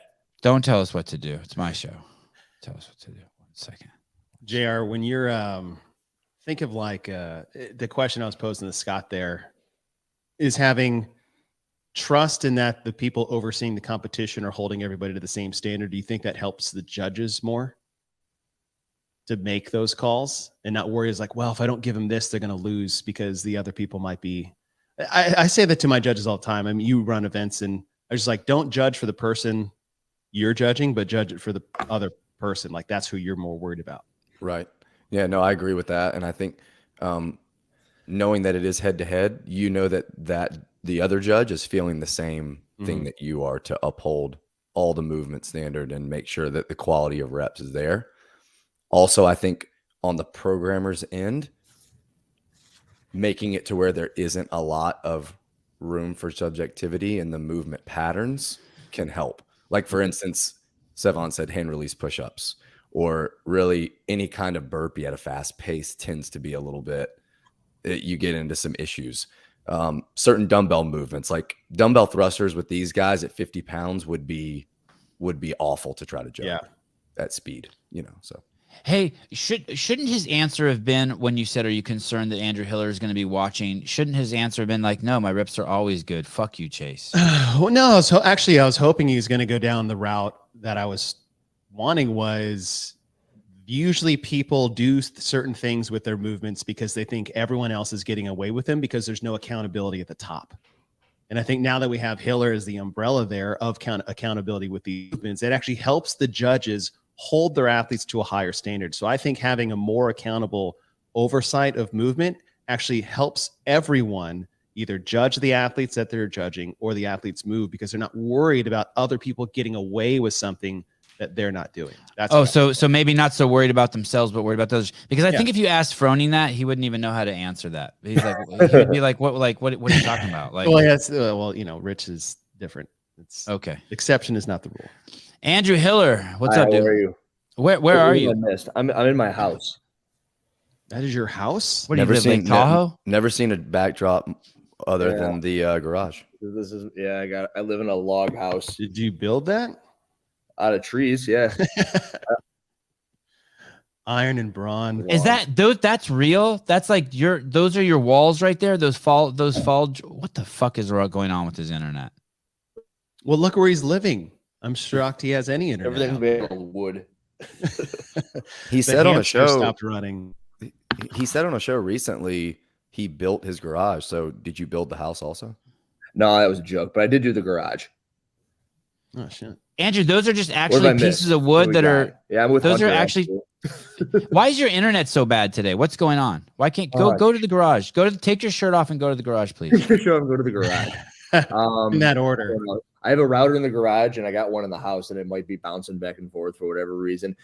I told them they had a 10 o'clock stop time. This is the Wadapalooza team is occupying my office. Okay. Okay. Hey, so that wood, just real quick, that wood back there, those are just fallen trees that have just been finished, and that's how your house is made? I know they're from Alaska, but that's kind of where it stops. It was part of like the house buying process. Is your whole neighborhood full of those? No, it's the only one. That's awesome. It's pretty funny. Have you ever had termites? Not to my knowledge, which could be either a good or a bad thing. Oh, you'd know. You'll know, but right away. They're the little 4-winged creatures flying around. We have them all over California. The wood is treated, and we have to have it treated every 3 to 4 years, I think, to keep those out. Largest natural disaster by far, no second place. The termite. No tornado, no hurricane, no nothing. No, the termites do more damage, to us earthlings, the people, than any other natural disaster. Crazy, more so than fires, all of that. Really? Oh, no, let's keep fuck the FitWars. Do you have an HOA? No, God, Jeff, you're such a fucking square. Do you have an HOA? I mean, is that what you consider lawn work? That's what we do. No HOA. That's what old people like Jeff does. They live in a neighborhood where everyone pays $50 and then they spray weed killer on your driveway. I'm so glad I don't have one of those. Oh, me too. $50 HOA fees. Where are those at? You don't have an HOA, do you, in South Carolina? No. Okay. I had HOA in our previous house. Yeah. JR's beard is crazy. I've never seen this thing. It's good. Yeah, Chase made me jealous, and Brian, and then Chase went. Chase's mustache went with the stash. So I look just like my dad right now. I didn't grow one out last winter, and my wife hates it, and my girls think it's funny. So I try to tell people at the gym that it's like all white, like it's almost. I mean, at least Sevan's is cool, where like the outer part is white, and then he's got like a dark mustache, almost like he dyes it. Everyone asked me that. Do you dye about your beard? Yeah, I think that I dyed this. It's like, what are you talking about? No way. I do use the ball shaver on it, though. Whatever the ball shaver. My wife got me a ball shaver. I never used it on my balls. I just used it. I was going to say, what order do you go in? I never use it on my balls. That's terrifying. You always go from the bottom to the top. Always. When I can grab a handful of when you're working down there. When I can grab a handful of pubes like this, I just take the scissors and cut it off. Just one cut, and then I just throw them in the trash, and I don't throw them in the sink or the toilet, and that's it. That's when I know. But like when I grab it, doesn't your dog get into the trash then? Just there's pubes everywhere. No, I got a little lid on my trash. Okay, the dog doesn't seem to care. Scott Tetlow 29, Colton Mertens 24. I just saw one of you guys posted that in the private chat. So age is no factor here. 5 years under 30. No. Scott's got 2 kids, so might as well say he's 32, 33. Compounded by 2 or 3 years per kid. Hiller, how many times has the workout changed since you guys came up with it and finalized it? Has it changed a dozen times? 4 times, I would have to bet. 4 times. Yeah. And what are some of the reasons why it's changed? Fine tuning. Not much has changed. I've been going back and forth with Brian on a couple of things, and we're trying to make it exciting. This is interesting because I know what it is, and this is the only time I've known what something is where most do not. So I don't want to F myself. Oh, I would love it if you fucked up on the show. I would love it. We're doing everything we can to make it exciting. And then at which point I think that when Brian and I do start talking about it, we can tell you what we were trying to do with it as we're chatting. So maybe some reps have changed. Yeah. Weights. Yes. Have reps weights changed? Yes, and yes. And who's testing them? I have, and Brian has, and anyone good? I'm gonna say. Anyone not juiced up and anyone good? Well, Brian's good. Nobody not juiced up unless, Brian isn't juiced up, and then I can't say whom else we've had practice them because that might give some stuff away to some people. Okay, gotcha. Is this is made for knowing Scott and correct Colton were the athletes? Hold on, he just leaked something there. He said testing them, well, not it. Explain. I don't get it. What did I miss? Someone help me. I'm slow. Help me. What did I miss?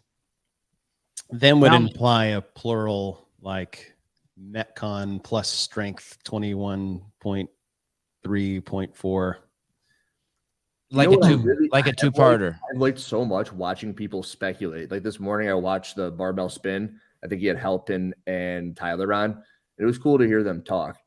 That was way better than I thought. I thought it was, I wasn't expecting bad, but it was good. I was expecting fucking train wreck. It was fucking actually good. I watched it last night on the assault bike. Posting a fire hydrant of an open guess and then just watch everybody lose their minds. Dude, I totally messed that up. Now that you say it, I'm really like, why didn't I think of that? You got 48 minutes. So all right. Well, Sevan, you also said have the weights changed, and he said yes. So I wonder, are there multiple weights? Can you tell us that, or is there just one loaded barbell? Well, I should say from the first iteration. Gotcha. I don't know. Yeah, that's probably the best way to put it. There was something that we had set way back when Nick wanted to put everything together, and it's developed along the way, and the weights have changed since then.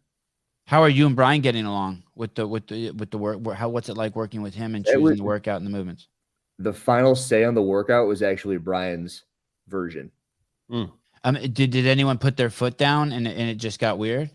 No, I don't think so. Well, because I don't think that there's many people out there other than, like, of course, the people here, Chase and JR, and I'm sure there's others out there that I'm probably just not thinking of right away that know workouts and athlete capabilities the way Brian does. So when he says stuff, he has a lot behind the words he says. He's not just talking out of his ass. And I like to remember that as I'm hearing the things that he has to say. And then when he speaks back to me, he remembers that I've had and have the capability to perform at a certain level. And he's like, so if you were doing this, I don't really know what it's like to be in that position. What do you think about that? And it was kind of cool doing that with him. That's a good combo. It was cool. Yeah. Bruce Wayne, why is Nick not on? I don't know. Did I miss him? No. Did you send him a link? No, I didn't send him a link. I just put the shows together. Just like I told him I was going to have him come on. Has the equipment list changed at all? But then I didn't follow through. Chase, what? Has the equipment list changed at all with some of these weight changes? Have you added or subtracted anything? No, the equipment list has remained the same. Unless you want to, well, because I've already told you the weights have altered, at which point then I guess that would be the equipment list would have been altered because the requisite weights. Yeah. Yeah. That's my question. Okay. Yeah. I'll tell you why Nick's not on. The more people we have on, the more it takes to juggle more people to send the links out. It's not even a conscious thought. Like when I just look down there and I see Sousa and Caleb down there waiting in the wings, and I know Colton's coming on, and I know that I had to send a link to Hiller and Chase and JR. It's just like I just get like, all right, I reached my bandwidth of like sending out. I don't know, but when you produce the show, as it just each person you add on, you just get tripped out. But we'll have to have Nick on. A certain number of maybe Nick doesn't even want to come on. Maybe do you need anything? No, I'm good. Links per day. How many links per day can you send? I don't know. I'm just feeling bad that I didn't have him on. And Nick likes to be anonymous also. Yeah, maybe that's it. Have I said anything that changes you guys' opinions on what the workout could be? Yeah, I actually thought it was that you guys might repeat that Rogue online qualifier workout from 2019 that Colton actually won the 7-minute AMRAP of deadlifts at 275, which is the amount of plates you've listed in ring muscle ups 9 and 3, and just let them race on that. But now that it seems like it's not a workout that was already previously written, I like that because I like seeing y'all's creativity. Well, what makes you think that we didn't just want to scale it up and decided that that was a bad idea? You don't have enough weights. Oh, I know. But Yeah. what if we looked at that and said, oh, okay, well, we're just going to make it 315 because we're better now? The weights would have changed, and they would have just changed back to the original, considering that would have been, oh, nope, not yet. Oh, Brian tested it. Hiller tested it. Brian had some people test it. That's too soon. Just do the same thing over again. Yeah, or you just are like, hey, let's do burpee ring muscle ups instead. That's something we talked about earlier, was that it's kind of a hot movement right now, having Wodapalooza kind of brought it out for their qualifier this year. So yeah. How do you like that movement? Are you a fan or not a fan? Or For a in the gym movement or for a competition movement, in-person competition? Well, I'd say competition. I think that, for instance, if you had someone like Brent and Colton or Scott at the same competition and you had a ring height set at 95 or 96 inches, that could be really beneficial for one of them more than the other, but it's really no different than a high box or anything like that. You didn't tell me whether or not you liked it. That means he doesn't. Put it like 10 inches out of their both extended reach to even it out. So just Right. So with like, if you had multiple heats and you had to go out there and see what measurement the rings needed to be for which athlete was in what lane. I like the idea someone gave, I can't remember who it was. It may have been Chase, that if they ever have ring muscle ups or any kind of ring muscle up movement in a competition, there needs to be 3 set ring heights and you get to pick from one of the 3 and that's it. And they put you in a lane at 90-inch rings. They put you in a lane at 94. They put you in a lane at 98. And that's it. You know what I think is interesting is through everything I've heard, everyone's like, oh, there's rings, so there must be muscle ups. There has to be muscle ups. We talked about toes to ring. Oh, you think you think something like Elizabeth? So we talked about toes to ring ring. dips at a muscle up height, so there's a penalty for breaking. You have to do a You guys muscle to have get up any, there. any like creative heads on your shoulders? Like it's just muscle ups when there's rings? Is that how that works? Well, we Yes. talked about burpees to ring touch, and we talked about toes to ring. This is something that I've told Brian before, and I wondered if anyone would do it. You've heard of people doing 2-for-1 wall balls. There's actually a hero workout. I think it's Cameron that has 2-for-1 wall balls. So you throw the ball, you squat, you wait on it to come back down, and you squat again. So you're squatting twice per throw of the wall ball. Twofers. What if you did twofers on muscle ups? So you did muscle up plus dip, muscle up plus dip, or muscle up plus 3 dips. So you did a muscle Like up, an ascending ladder. so you did a muscle up, and then you go up and you do 3 dips, and you come back down, and then you do plus 3 every time. Oh shit, you got it right. You got it right. That is what it is. You're like 1 to 10. I ring can dips, tell by Andrew's eyebrows what they but did. you got to do a muscle up each time to start the set. Colton, you like that? You like a ring muscle up to ring dip as one FitWars rep? winner. That's why I was laughing at his name. Yeah, it's awesome. We used to do those a lot in training.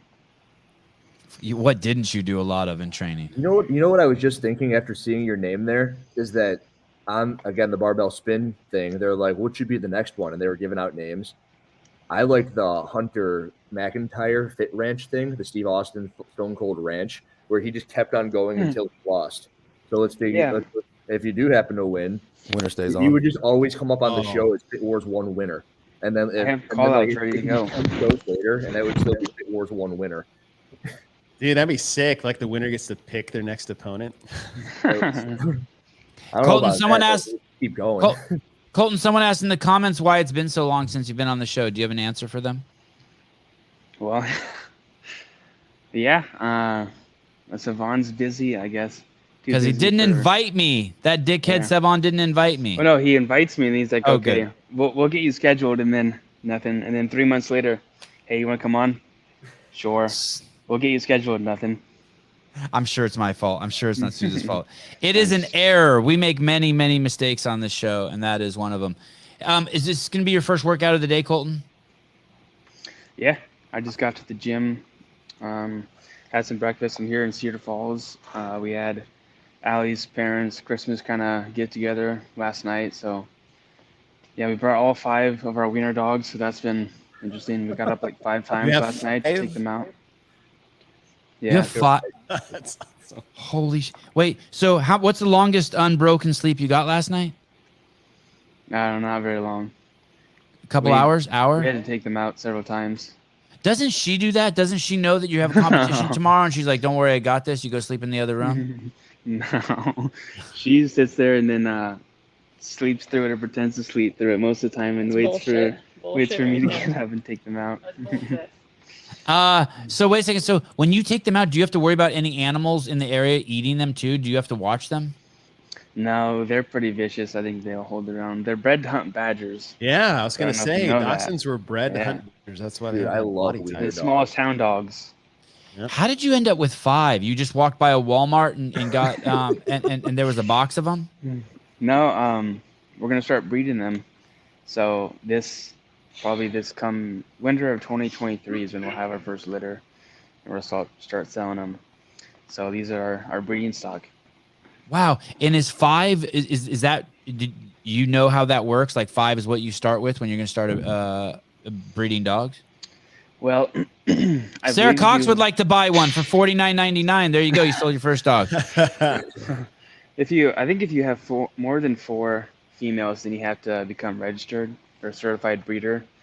And since we're not moved into the gym home yet, we don't have the final wiener dog setup done yet either. We're just gonna wait until we kind of have that all done, and then we'll get some more, and then we'll become you have to be USDA certified. Licensure. You say USDA? I believe that's what it is. Yeah. In case you eat one of them. That's what I was thinking. I'm like, uh-oh. In case you put one of them in a bun. So any change in your workouts yesterday? Tetlow was telling us he dropped 1 Metcon yesterday. Any change in your workout yesterday? Your regimen? I actually haven't been working out very much this whole week. Tuesday morning, I woke up and was feeling pretty sick. Just really nauseous. Okay, I'm not gonna be able to eat breakfast. So I just mixed up some electrolytes. Walked outside. I was getting ready to go to the farm, and I'm gonna have to puke. So I walked out in the yard, threw up, rinsed my mouth out in the water spigot, got in the truck, went to the farm, and I've basically only been doing rowing intervals since then. And then yesterday I did my first Metcon. So, but I'm feeling pretty good today. Really only Tuesday and Wednesday I was pretty sick.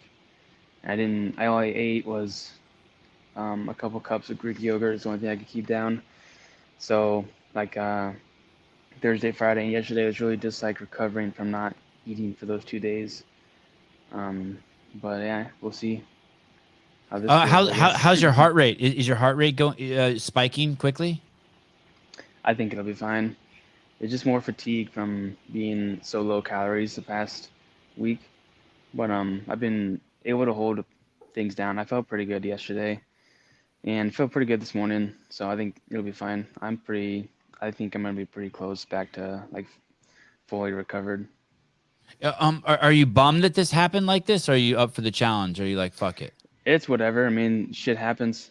Just roll with it, and learning how to figure out if something like this happens at semis or the games, then this is a good experience for learning how to deal with it and kind of how my body's going to respond and things like that. So it's all just learning and figuring it out and getting better. It's just more challenges. The main thing I'm focusing on right now is Wadapalooza. So we've got 4-ish weeks until that. So I'll definitely be fully recovered by then. And, training's been feeling really, really good. So I think I'll bounce back pretty well, and I'll work out really fast today. You competing individually there, Colton? Yep.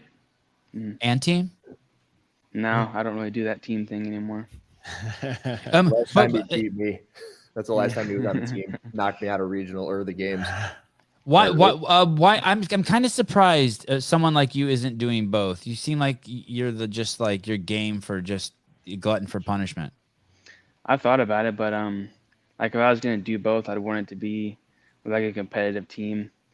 I've been to Wadapalooza before, and we did just the RX team just with some buddies from Kilo. But if I was gonna do this back to back, I'd want it to be with a pretty competitive team, and didn't really. You want to be feel on a like- team that you feel like you have a chance to win. Yeah, like well, at least people who are like training to compete. Do you have a programmer or a coach? Yeah, so I do Armin McCormick's programming and Luke Schaefer's programming with Kilo Trained. I kind of bounce back and forth. Well, I guess not bounce back and forth, but I kind of do both of their programming. So it's, I mean, like I do all of Armin's. He'll program all my strength work, and then I had like a couple of Metcons from his program, then go over to Luke's, hit a couple of Metcons from them, and just kind of do it like that because I don't really want to do my own programming. And yeah, I've been with Armin and Luke since the beginning. Do they have any other athletes at your level? No, well they have the team, the Kilo Train team from CrossFit Kilo 2 out of Iowa City who was at the games this year, and then there's several other semifinal teams that are on the program as well. But as far as individuals go, it's pretty much just me, I believe. Chase, is that Kilo team any good? Kilo's had some good teams, especially when Colton was on it. They're a bunch of studs. Okay, okay. We'll check the box that you have good coaches. What are your thoughts about the workout? Anything you just don't want to see when you see that it's this bar and these plates and the rings? Is there anything that you've thought, oh God, I hope it's not this? I thought we might be doing like strict muscle ups because I think Andrew likes those, but I also thought that's pretty impossible to do with like the judging. It's just too complicated. Like how strict is strict, you know? So I figured we probably wouldn't do that. But aside from that, I would have been worried if we saw that just because of the judging, and like it would be really hard to kind of ride that line. But other than that, no, I think I would have been worried probably a year or two ago, thinking we might be snatching heavy, but I'm not really worried about that at this time. So yeah, nothing really that's worrisome, I think. Do you know Tetlow as an athlete? Are you aware of how good he is? Yeah, we competed together at Granite Games in 2021, at Mayhem Classic in I think 2020 or maybe 2019, and yeah, I mean I definitely know who he is because he's like we're both the shortest guys in the field pretty much every competition we go to, so I always kind of look at him as a little bit of a proxy to see like other events that he does and see like if that was good or bad for shorter athletes, and also kind of compare myself to him because there's definitely no excuse like, oh well, he beat me on that rowing workout because he's taller than me, right? So if I can compare myself to him on those workouts, it's nice.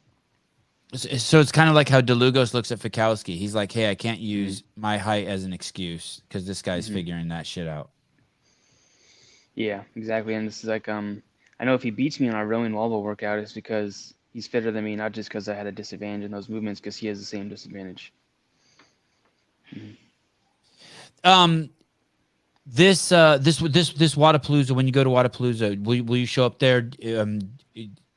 What's the word? Tapered, or is it's just part of the just part of the training cycle, just to the games? Mostly it's part of the training cycle, but I mean, like I'll definitely be training hard for it, and I'm not just gonna show up like out of shape or like, you know, I won't be in my peak form, but I won't be not in peak form, I guess. You know, it's not like a huge ramp up, but it is somewhat of a ramp up because I wanted to go there and perform well and hopefully make some money. Yeah, hopefully make some money. Yes, and I can buy more wiener dogs. Is that what you're gonna do? If you won Wadapalooza, you get another dog right away? That'd be like one of your investments. We're waiting for the house to get built to buy any more because there's just too many to have in the basement right now. 5, yeah, 5 seems a little. 5 seems. 5 seems like a lot. How old are they? The oldest is about 5 or 6 months. Oh shit! Oh shit! And the youngest is about 4.5 months. Oh my god! It must be chaos. Yeah, they are wild. It must be chaos. Hey, how much do those dogs? How much will you sell your dogs for? We're thinking we're gonna start out at like 1,500, and just see how that goes. As far as Dotsons go, that's a pretty like middle of the road price, and we'll kind of see. A lot of it's based on like the coloring and your reputation as a breeder. So like if they have a color pattern similar to our males, then usually you can sell them for a lot more. But yeah, we'll just kind of see. We'll see how it goes. Hey, don't let your girlfriend screw up the name of the company. It's got to be like Mertens Dachshunds or something. Don't let her like hyphenate that shit or nothing, right? It's got to be Colton's Dachshunds. Yeah. What's the name of the company? Well, like the Instagram or the Facebook page is just Mertens Dachshunds puppies. Good. I approve. And then our Instagram page is Mertens Teeny Weenies. Wow. Wow. Aggressive. I like it. Does Mertens mutts have a negative connotation because mutts are usually not purebred? Can we not? Yeah, I think it would be. Okay. Yeah, but I like it though. Mertens mutts. Colton, how besides this fact that you have COVID and RSV and the flu simultaneously, how's everything else? Are we looking at the fittest Colton Mertens we've ever seen outside of the current just that you hit a wall this week? Yeah, training has really been going well. The volume and intensity have been really, really good, and my body's been responding really well. Like I'd say the past 4 to 5 weeks have been a really, really good stretch of training. My body's been feeling really, really good. And yeah, I was excited for this when it popped up, and also just really excited for Waterpalooza to show what I've been working on. And running has been feeling really good. Rowing's getting faster, all those things. Strength, my snatch just hit a PR not too long ago. So, I mean, that's just big stress off my shoulders, knowing that my snatch is, it's not great, but I'm not going to get smashed anymore on that lift. So that's been a long time coming. And yeah, honestly, I've never felt better besides like being sick this week, but I think I'm pretty much over that. I think I'll do pretty well today. Jeffrey Birchfield is saying 1,500. I don't know. All purebreds are like crazy expensive now, right? Yeah, you're not gonna find like a bunch of Dachshunds out there for a lot less than that. I mean, you can, but it's gonna be from a puppy mill, And this isn't the puppy mill. This is Mertens Dachshunds. Mm-hmm. Mertens Teeny Weenies is like once you get a dog, you can call it that. Are you are you're going to go to the games again this year? What do you think about this path to the games and what you know about the course you have to follow, the Open, the quarterfinals, the semifinals going? What do you think about that? I mean, I like it. I kind of like the condensed semis for North America, and I like that it's based off where you live, especially for just like if you have people from your gym that want to come support you, or if you have an affiliate that has a couple of athletes, or like in our case, we have me and then the Kilo team, and we were at different semis last year, so it's just a lot better if we can be in one spot for the gyms to come and support us and hang out. And also, I mean, even just like doing the whole logistics of it, the travel and everything, I can stay at the same hotel or whatever as the team, and like Allie and I don't have to buy like a hotel for her semi, then another one for my semi, so I'll save us there too. But yeah, then as far as like the competitive aspects of it go, I like how they're allocating spots based on your performance throughout the season or the ranking system. I think they're still being a little bit too generous in some places with like a guaranteed 2 spots, whatever. I think you can guarantee like 1 spot, and then if you have a good performance, a few people have a good performance in the Open and quarters, then give them their 2nd spot, but make them earn it, And it might have been Andrew who had an idea. He was talking about like back in the day, Al Glassman was like, we're spending all this money for a regional in like South America, and we're sending 1 athlete to the games. He's like, it's hard for me to justify it. And then Andrew's like, yeah, that's a problem, but what if you just had the ranking system, then you took like the top couple of athletes from there and then paid to fly them in to like a North American semifinal and then make them earn it there. I think that would actually be a good idea. It'd save money for CrossFit. I don't know how much the South American athletes would like it, but I think well, I think it would help their notoriety. Maybe not in their own home country. Mm-hmm. Yeah, that's interesting. Like that's interesting. 1 million versus 100,000 in plane tickets. Yeah. Right. That was the idea. Yeah. Right. Thanks, Colton. Speaking of Andrew Hiller, and judging, who's your judge? So there'll be a cameraman there, and there'll be you there, and there'll be a judge there. Those are the three people. Who is your judge, and have you had a talk with them about like, hey, let me get away with shit, give me a little home cooking, win at all cost, or is it like? No, I don't know who my judge is gonna be yet. We'll see who shows up to watch, and I'll pick someone out of the crowd. No shit, it's like that, huh? Yeah, I mean, it'll probably be Travis. He'll be here, and he usually judges. He judges like a lot of my open and quarterfinal workouts, so it'll probably be him.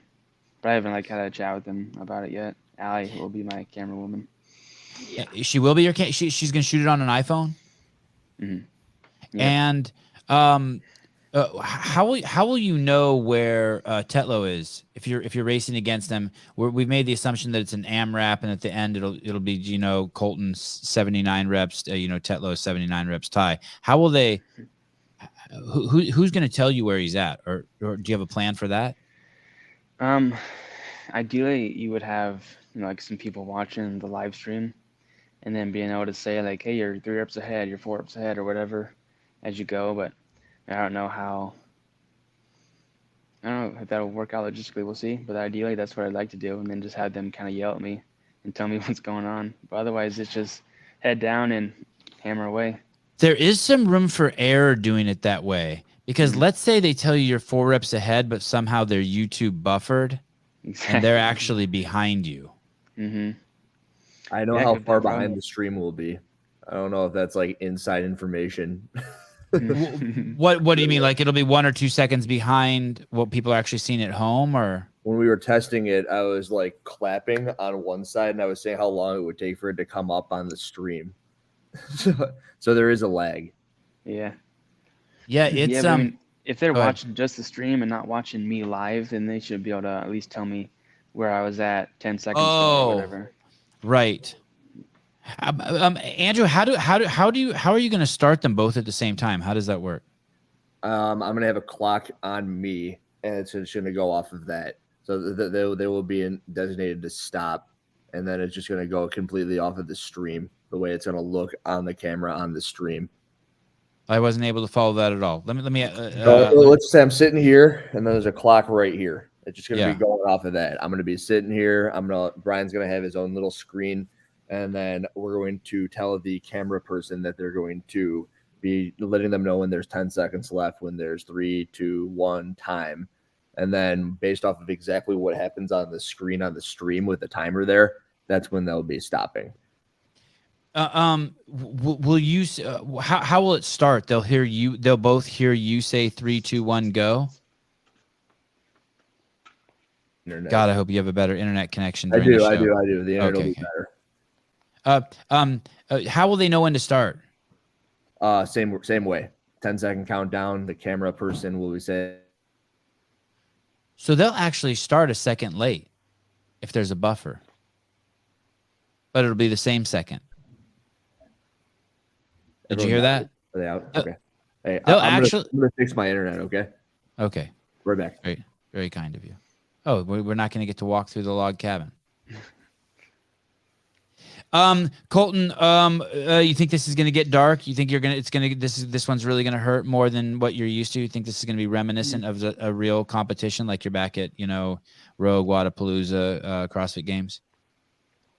Yeah, for sure. It's going to be competition intensity, 100%. But my training intensity has been really high lately too, and I've been there a lot in training. I've been through the fire many times, and this is just another time through. Be through it many more times. Yeah. How's your dad doing? Does your dad know you're doing this today? Yeah, he's back home taking care of the pigs. And the dachshunds? No, they're here with us. My mom says, hi, Colton. Good to see you. Hi, Rosemary. There we go. All right. Free plug for the family. So does he know what you're doing? Did he say good luck to you? Did he give you a hug or maybe a kiss or something, like a kiss on the cheek or something?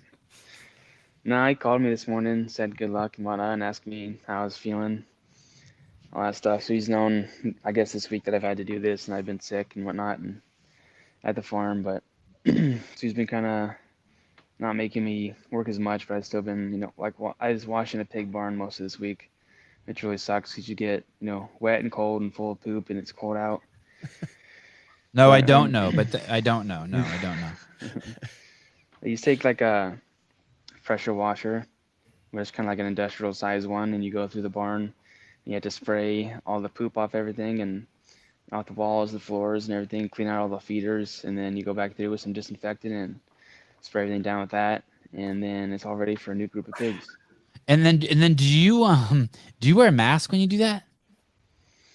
Nope, I don't wear anything special. I do that. You just get covered, and because I've bought and like they have like kind of like a wetsuit or whatever, like a raincoat and rain pants you can wear, and it comes with like it's like kind of overalls and whatnot, but they don't have my size, so I just wear.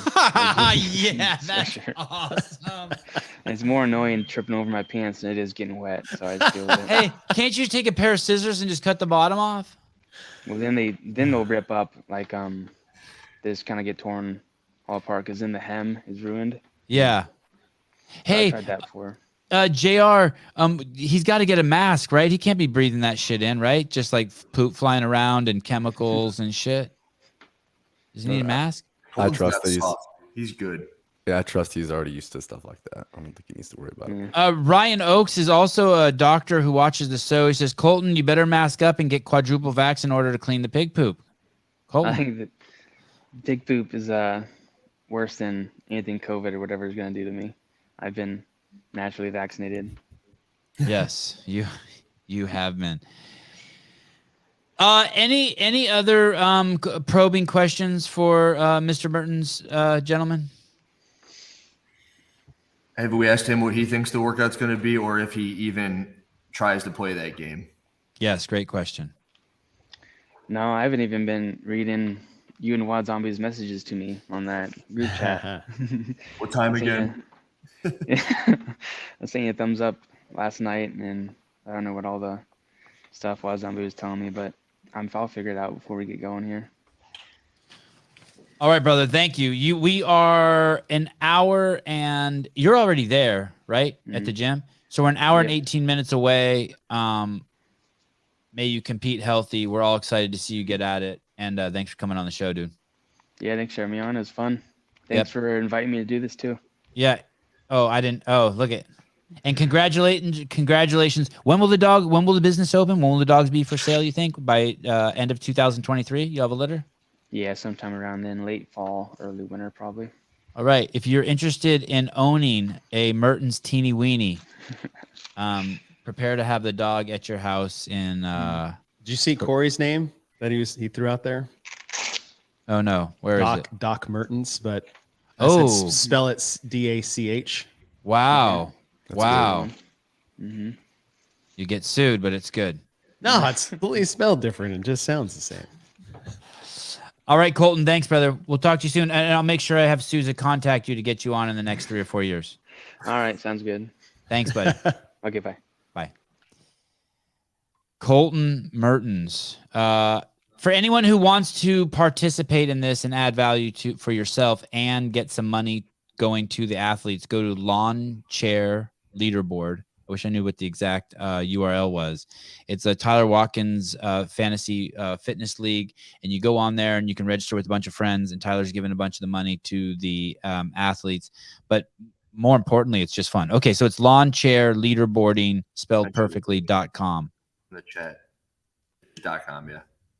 And it looks like Hiller's going to try to put it in the chat. Yeah, more Colton Mertens cards. Yeah, another Colton Mertens card would be cool. I think I'm behind on cards, Wad Zombie. That's why I didn't invite Nick on, because he stopped sending me cards. That's why.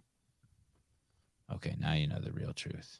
David Weeds giving an update on the soccer game 2-2. I'm sure that's what Brian's watching. Is it the World Cup today right now? It's the final, right? I don't know how people watch that crap. Me too. Thank you. Thank you. Thank you. Oh, wait. Caleb has something for you. I agree. The same thing about some of the stuff that I enjoy. I agree. I just like it. But people get irate when you bring up the fact that you dislike soccer. It's like, you're uncultured. I'm like, all right. All sports are just to put you jackasses to sleep. Baseball. Well, that's mine.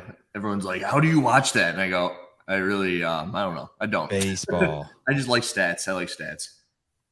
My goodness. Jerry, you watch baseball? No, not anymore. I used to play baseball, and when I stopped playing, I stopped watching it. Does soccer have statistics? Yeah. How much pressure? Barely. What do you mean? I'm like sure they have statistics? tons. Like other than goals and assists and saves. Yeah, like baseball's got so many stats, and that's why I love about baseball. I don't even need to watch the game. I'm done with that. I'm like, how do they do? What are their stats over the course of the year? That's why I like CrossFit stats. I'm sure soccer's full of that. Hey, there's no official stat keeper for CrossFit, right? It's just people like Halpin and Chad Schroeder. Ryan and Chad are basically. Right. Yeah. I think Chad is like the masterman, right? Chad is a three-eyed raven of the CrossFit Games. Yes. Game of Thrones reference? Yes. Is that? Yeah. Thank you. I just love the subscriber because I just like soccer. I knew it. Another completely ridiculous. Hockey's the best sport. Perfect rules. Stupid. Right, Jorge. I think it's the hardest sport to broadcast. Soccer? Hockey? No, hockey. Soccer's easy. Hockey's just like soccer, but with attacking each other. But it's 100 times faster. And the fact that you know every person that comes on and every line change or that puck flying everywhere, it's incredible. People, I would every once a year in the comments, I would see when I would do the behind the scenes, someone would say, he's not even a real sports journalist. I'd be like, you're fucking right. I'm not. How does he not know blah, blah, blah? Because I'm fucking not a sports journalist. I can give two shits. That allows you to ask good questions, though. Thank you. Thank you. It's like it'd be talking to your retarded cousin, being interviewed by your retarded cousin when I interview people. After speaking to Scott and Colton, I'm changing my pick. I'm all Tetlow. Mertens is fucking sick. He's dehydrated, sick. He didn't sleep last night. He's fucking bathing in pig poop. Yeah, but like Tetlow's a new dad. Like it's the same thing. Oh, right. Good point. Great point. He's in the trenches, man. Great point. Tetlow looks like he's getting about 10 times the vitamin D that Colton gets. Was he Tanner? I missed all of Tetlow. What did I miss? Tetlow looks like he lives in the fucking Caribbean. Oh. Colton looks like he just fucking got out of his coffin. I think he lives in the Midwest too. Put his teeth away. I think Scott lives like in Ohio. Yeah, that San Antonio shirt threw me off though. Ancestral tenants, man. He's got to get the sun. Colton is the definition of grit. Wake up, freeze your dick off, washing pig barns, then goes and sells his soul in a cold, dark garage. How can you not root for this motherfucker? Yeah, I'm rooting for him. I'm telling you, I'm rooting for him. But I think Tetlow is. Tetlow just has one kid. Colton has 5 wiener dogs, a girlfriend who's slapping him around. Fucking. Whoa. I mean, you don't want to be with a high pressure washer and poop on walls. It sounds. I mean, Caleb doesn't have to do that stuff. Caleb doesn't have to do that stuff in his equity experiment. It would be if like it was your first time doing it, but he doesn't know any different. Like it's not a disadvantage. Okay, so you're saying it's just made him stronger. It's just who he is. Yeah. Yeah. Did you any picks, Chase? Who's gonna win this? wait. Before you go, let's ask Hiller because he knows the workout, and then we get to go last. Who's gonna win here, Mr. Hiller? Andrew's like, only my girlfriend slaps me around, dude. His girlfriend wears the pants. Yeah. There's one shortcoming that Hiller has. His girlfriend she's wears giving the me a pants. concussion. I tried to sneak up on her and like scare her once, and she just turned on throat punched me, and I had a concussion. Before this is a great question. Andrew, did you test the WOD? Yes, I did. Do you go to a dark place? It was interesting. I actually have an entire video I'm gonna release after the workout of me testing the workout. It's cool. Okay, tell us, how bad is it? Do you have to, when you're done, or do you take a knee? I told you Brian tested it, and he said that he felt like he wanted to vomit. Okay. I didn't have that, but it was tough. Okay. Does that make you guys, Chase and JR, is there a thruster in this thing? No. Damn it. Is that what you think? You think? You think? I would say based on those loads, it's either clean, anyhow, squat clean. Yeah, I was or gonna clean say and jerk. power cleans maybe.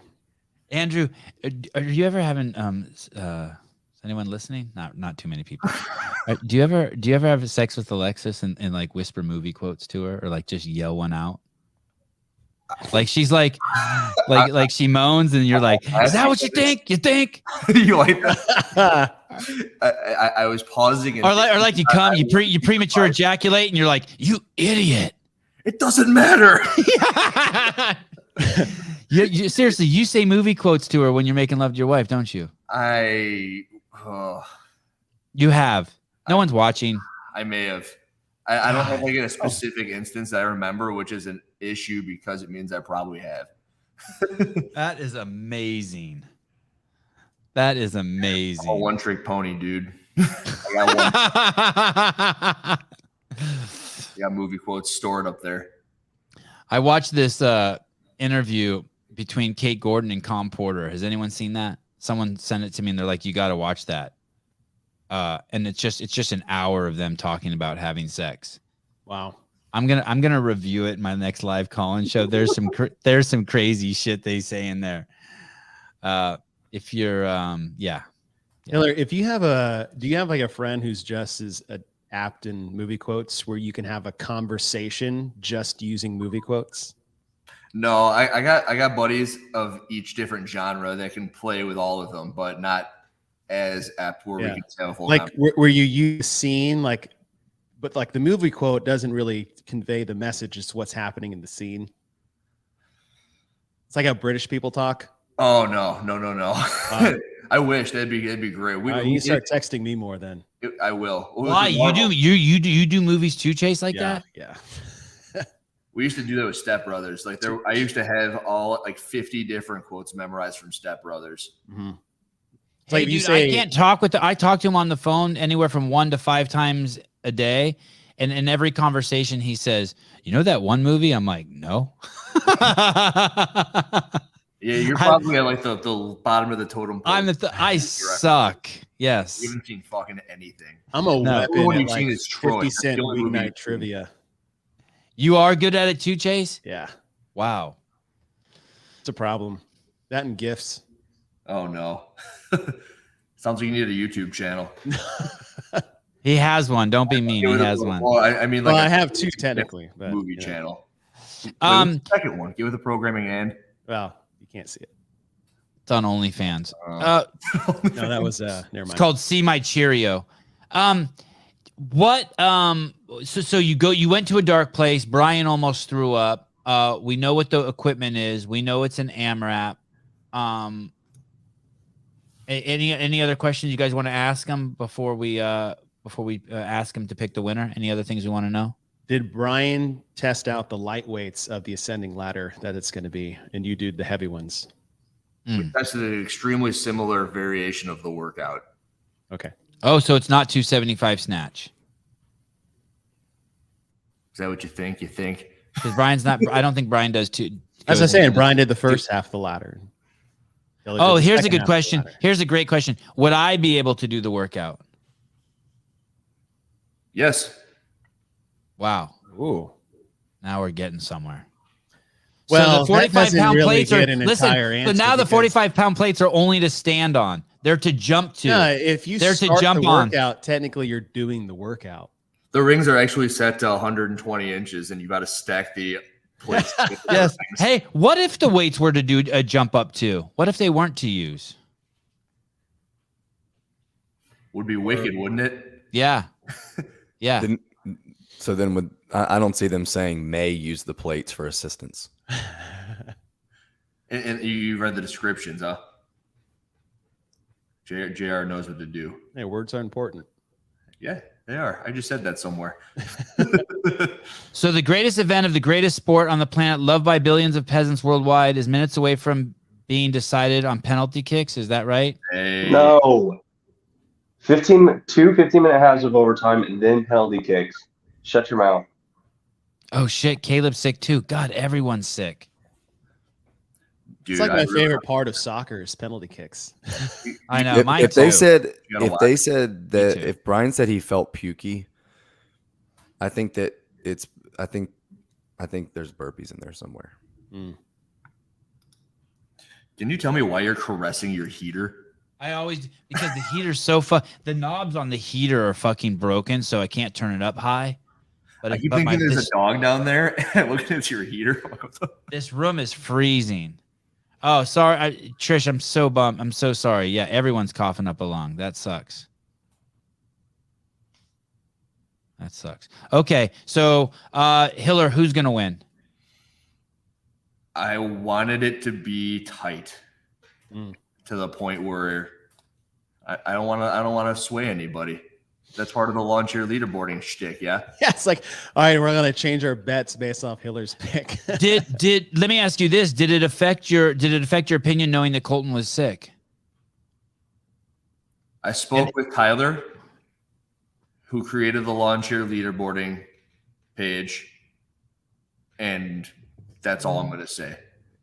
Yeah, I saw his pick. I saw his pick on the show on Barbell Spin Show. He picked Tetlow. Okay. I don't think I even have a pick. All right. JR, do you have a pick? Yeah, Scott. Chase. Oh, dang it. I'll go Mertens just for drama. Yeah, so we all agree Scott's going to win. We all agree. When you came into the show, did you think Mertens was going to win? I had him picked as +4, I think was my bet. Coming into the show, did you think Mertens was going to win, JR? No, I always kind of was gonna go for Scott just because he's competed at my events and because he came and dropped into the gym a few times just to train. Oh, so you're just going on pure emotional pick. Yeah, emotional loyalty. Pure loyalty. What are you, a dad? Okay. The event will start in an hour and 4 minutes. Hiller, can you walk us through what's going to happen? So when people log on to Hiller Fit, they'll all come on 2 minutes early at 9:58. Then at 10 a.m., who will be on there? Will be you and Brian, and you'll give us kind of a run through of the event. Myself, Brian, the athletes, we're going to do a little chatter. We plan on within 5 minutes announcing the workout, having a 10-minute down period where we can allow them to set up and possibly adjust due to what they've found out from us. And then we'll get going at that, ideally, what would be 12:15 my time. Okay, so show will go live at 10. In the first 5 minutes, the announcement will be made of what the workout is. Then the athletes will get a 10-minute warm-up. Will you and Brian be on during that 10 minutes? Yes. Any special chattering about? Well, I guess we could be continuing the conversation that we've had, where you guys have done the pre-show, and then it'll be announced. And I think I said something when I was in the house about how once it's been announced, we can say where it came from through our back and forth and what our ideals would be. And like how you made it. Mm-hmm. Yeah. Good. I hope you weren't going to borrow from another event and be uncreative. I want Colton to win. Why we reformatted it? But Tetlow's going to win. Okay with that. I want Colton to win. Sorry, I'm having who would you want to see in a second one of these? Inner conflict. If it goes well and we could have a second one, who would you want to see? Anyone? You guys? I would like to see anything that's close like this. I fucking love this. Froning versus Fraser. That'd be good. That'd be good. That'd be good. I don't think Fraser's in any shape right now. I think Froning would finish the workout and then throw Matt out the fucking window right now. I think someone like Luke and Angelo, who are pretty good friends and they were teammates, but now that Luke's going individual this year for sure. So I think that would be cool. Are you fucking kidding me? Grunler could do a rope climb workout with me on his back and finish before me. That would be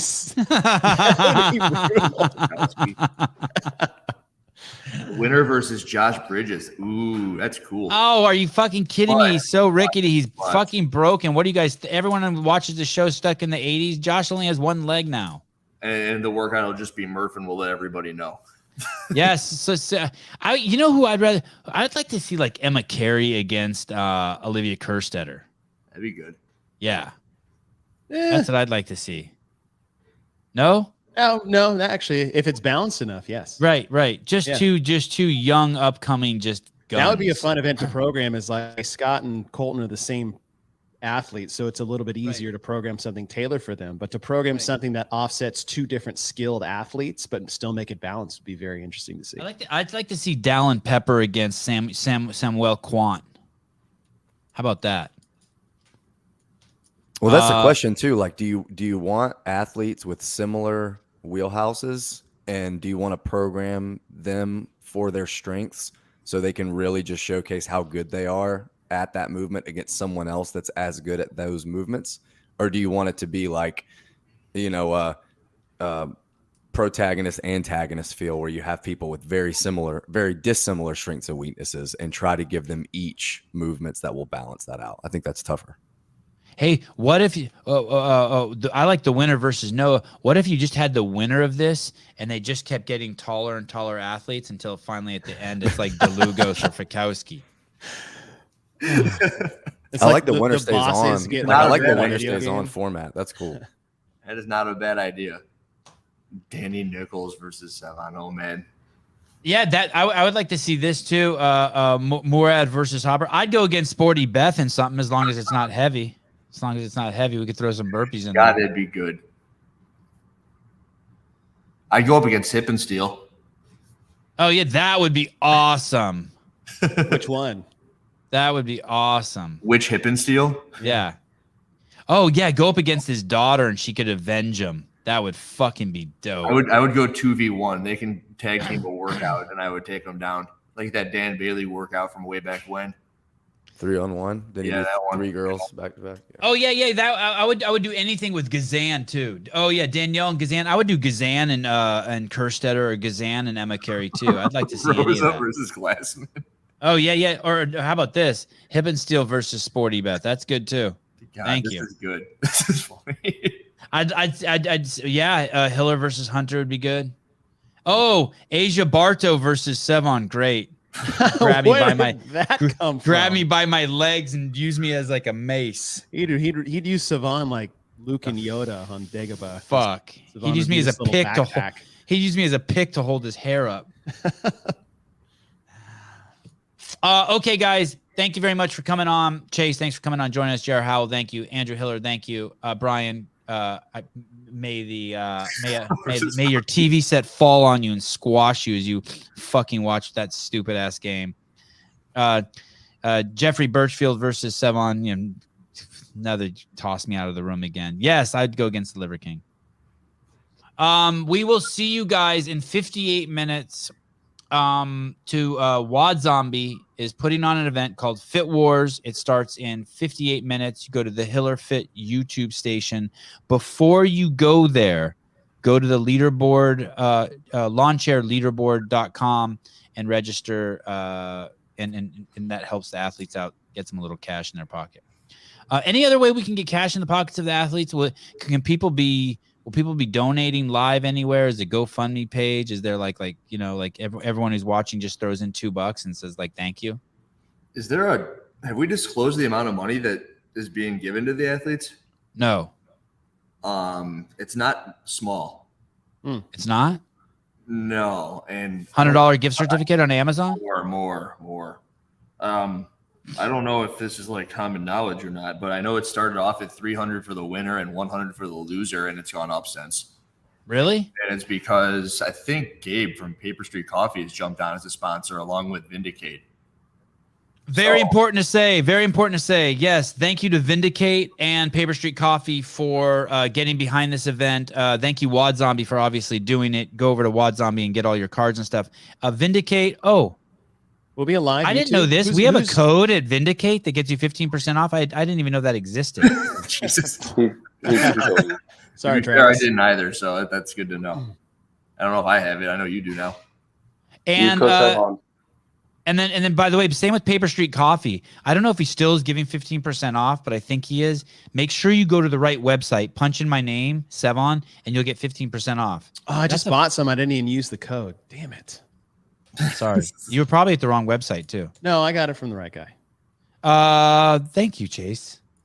Oh, you guys tell me that's pretty decent. I mean, I can get from what I've heard, and I can confirm, I think it's 500-300 winner or loser. Nice. Hey, listen, that's fucking amazing. They just fucking go to their own box and do a workout. So like, don't quote me on that, but that's what I recall having heard the numbers are, and that's pretty good, right? Yeah. Okay. Damien Castro, Sevan, who runs the show? Susan, Caleb. Yes. Everyone has different roles, but they're not defined because 500, 200. Wad Zombie confirmed. All right. You get paid $200 So to lose.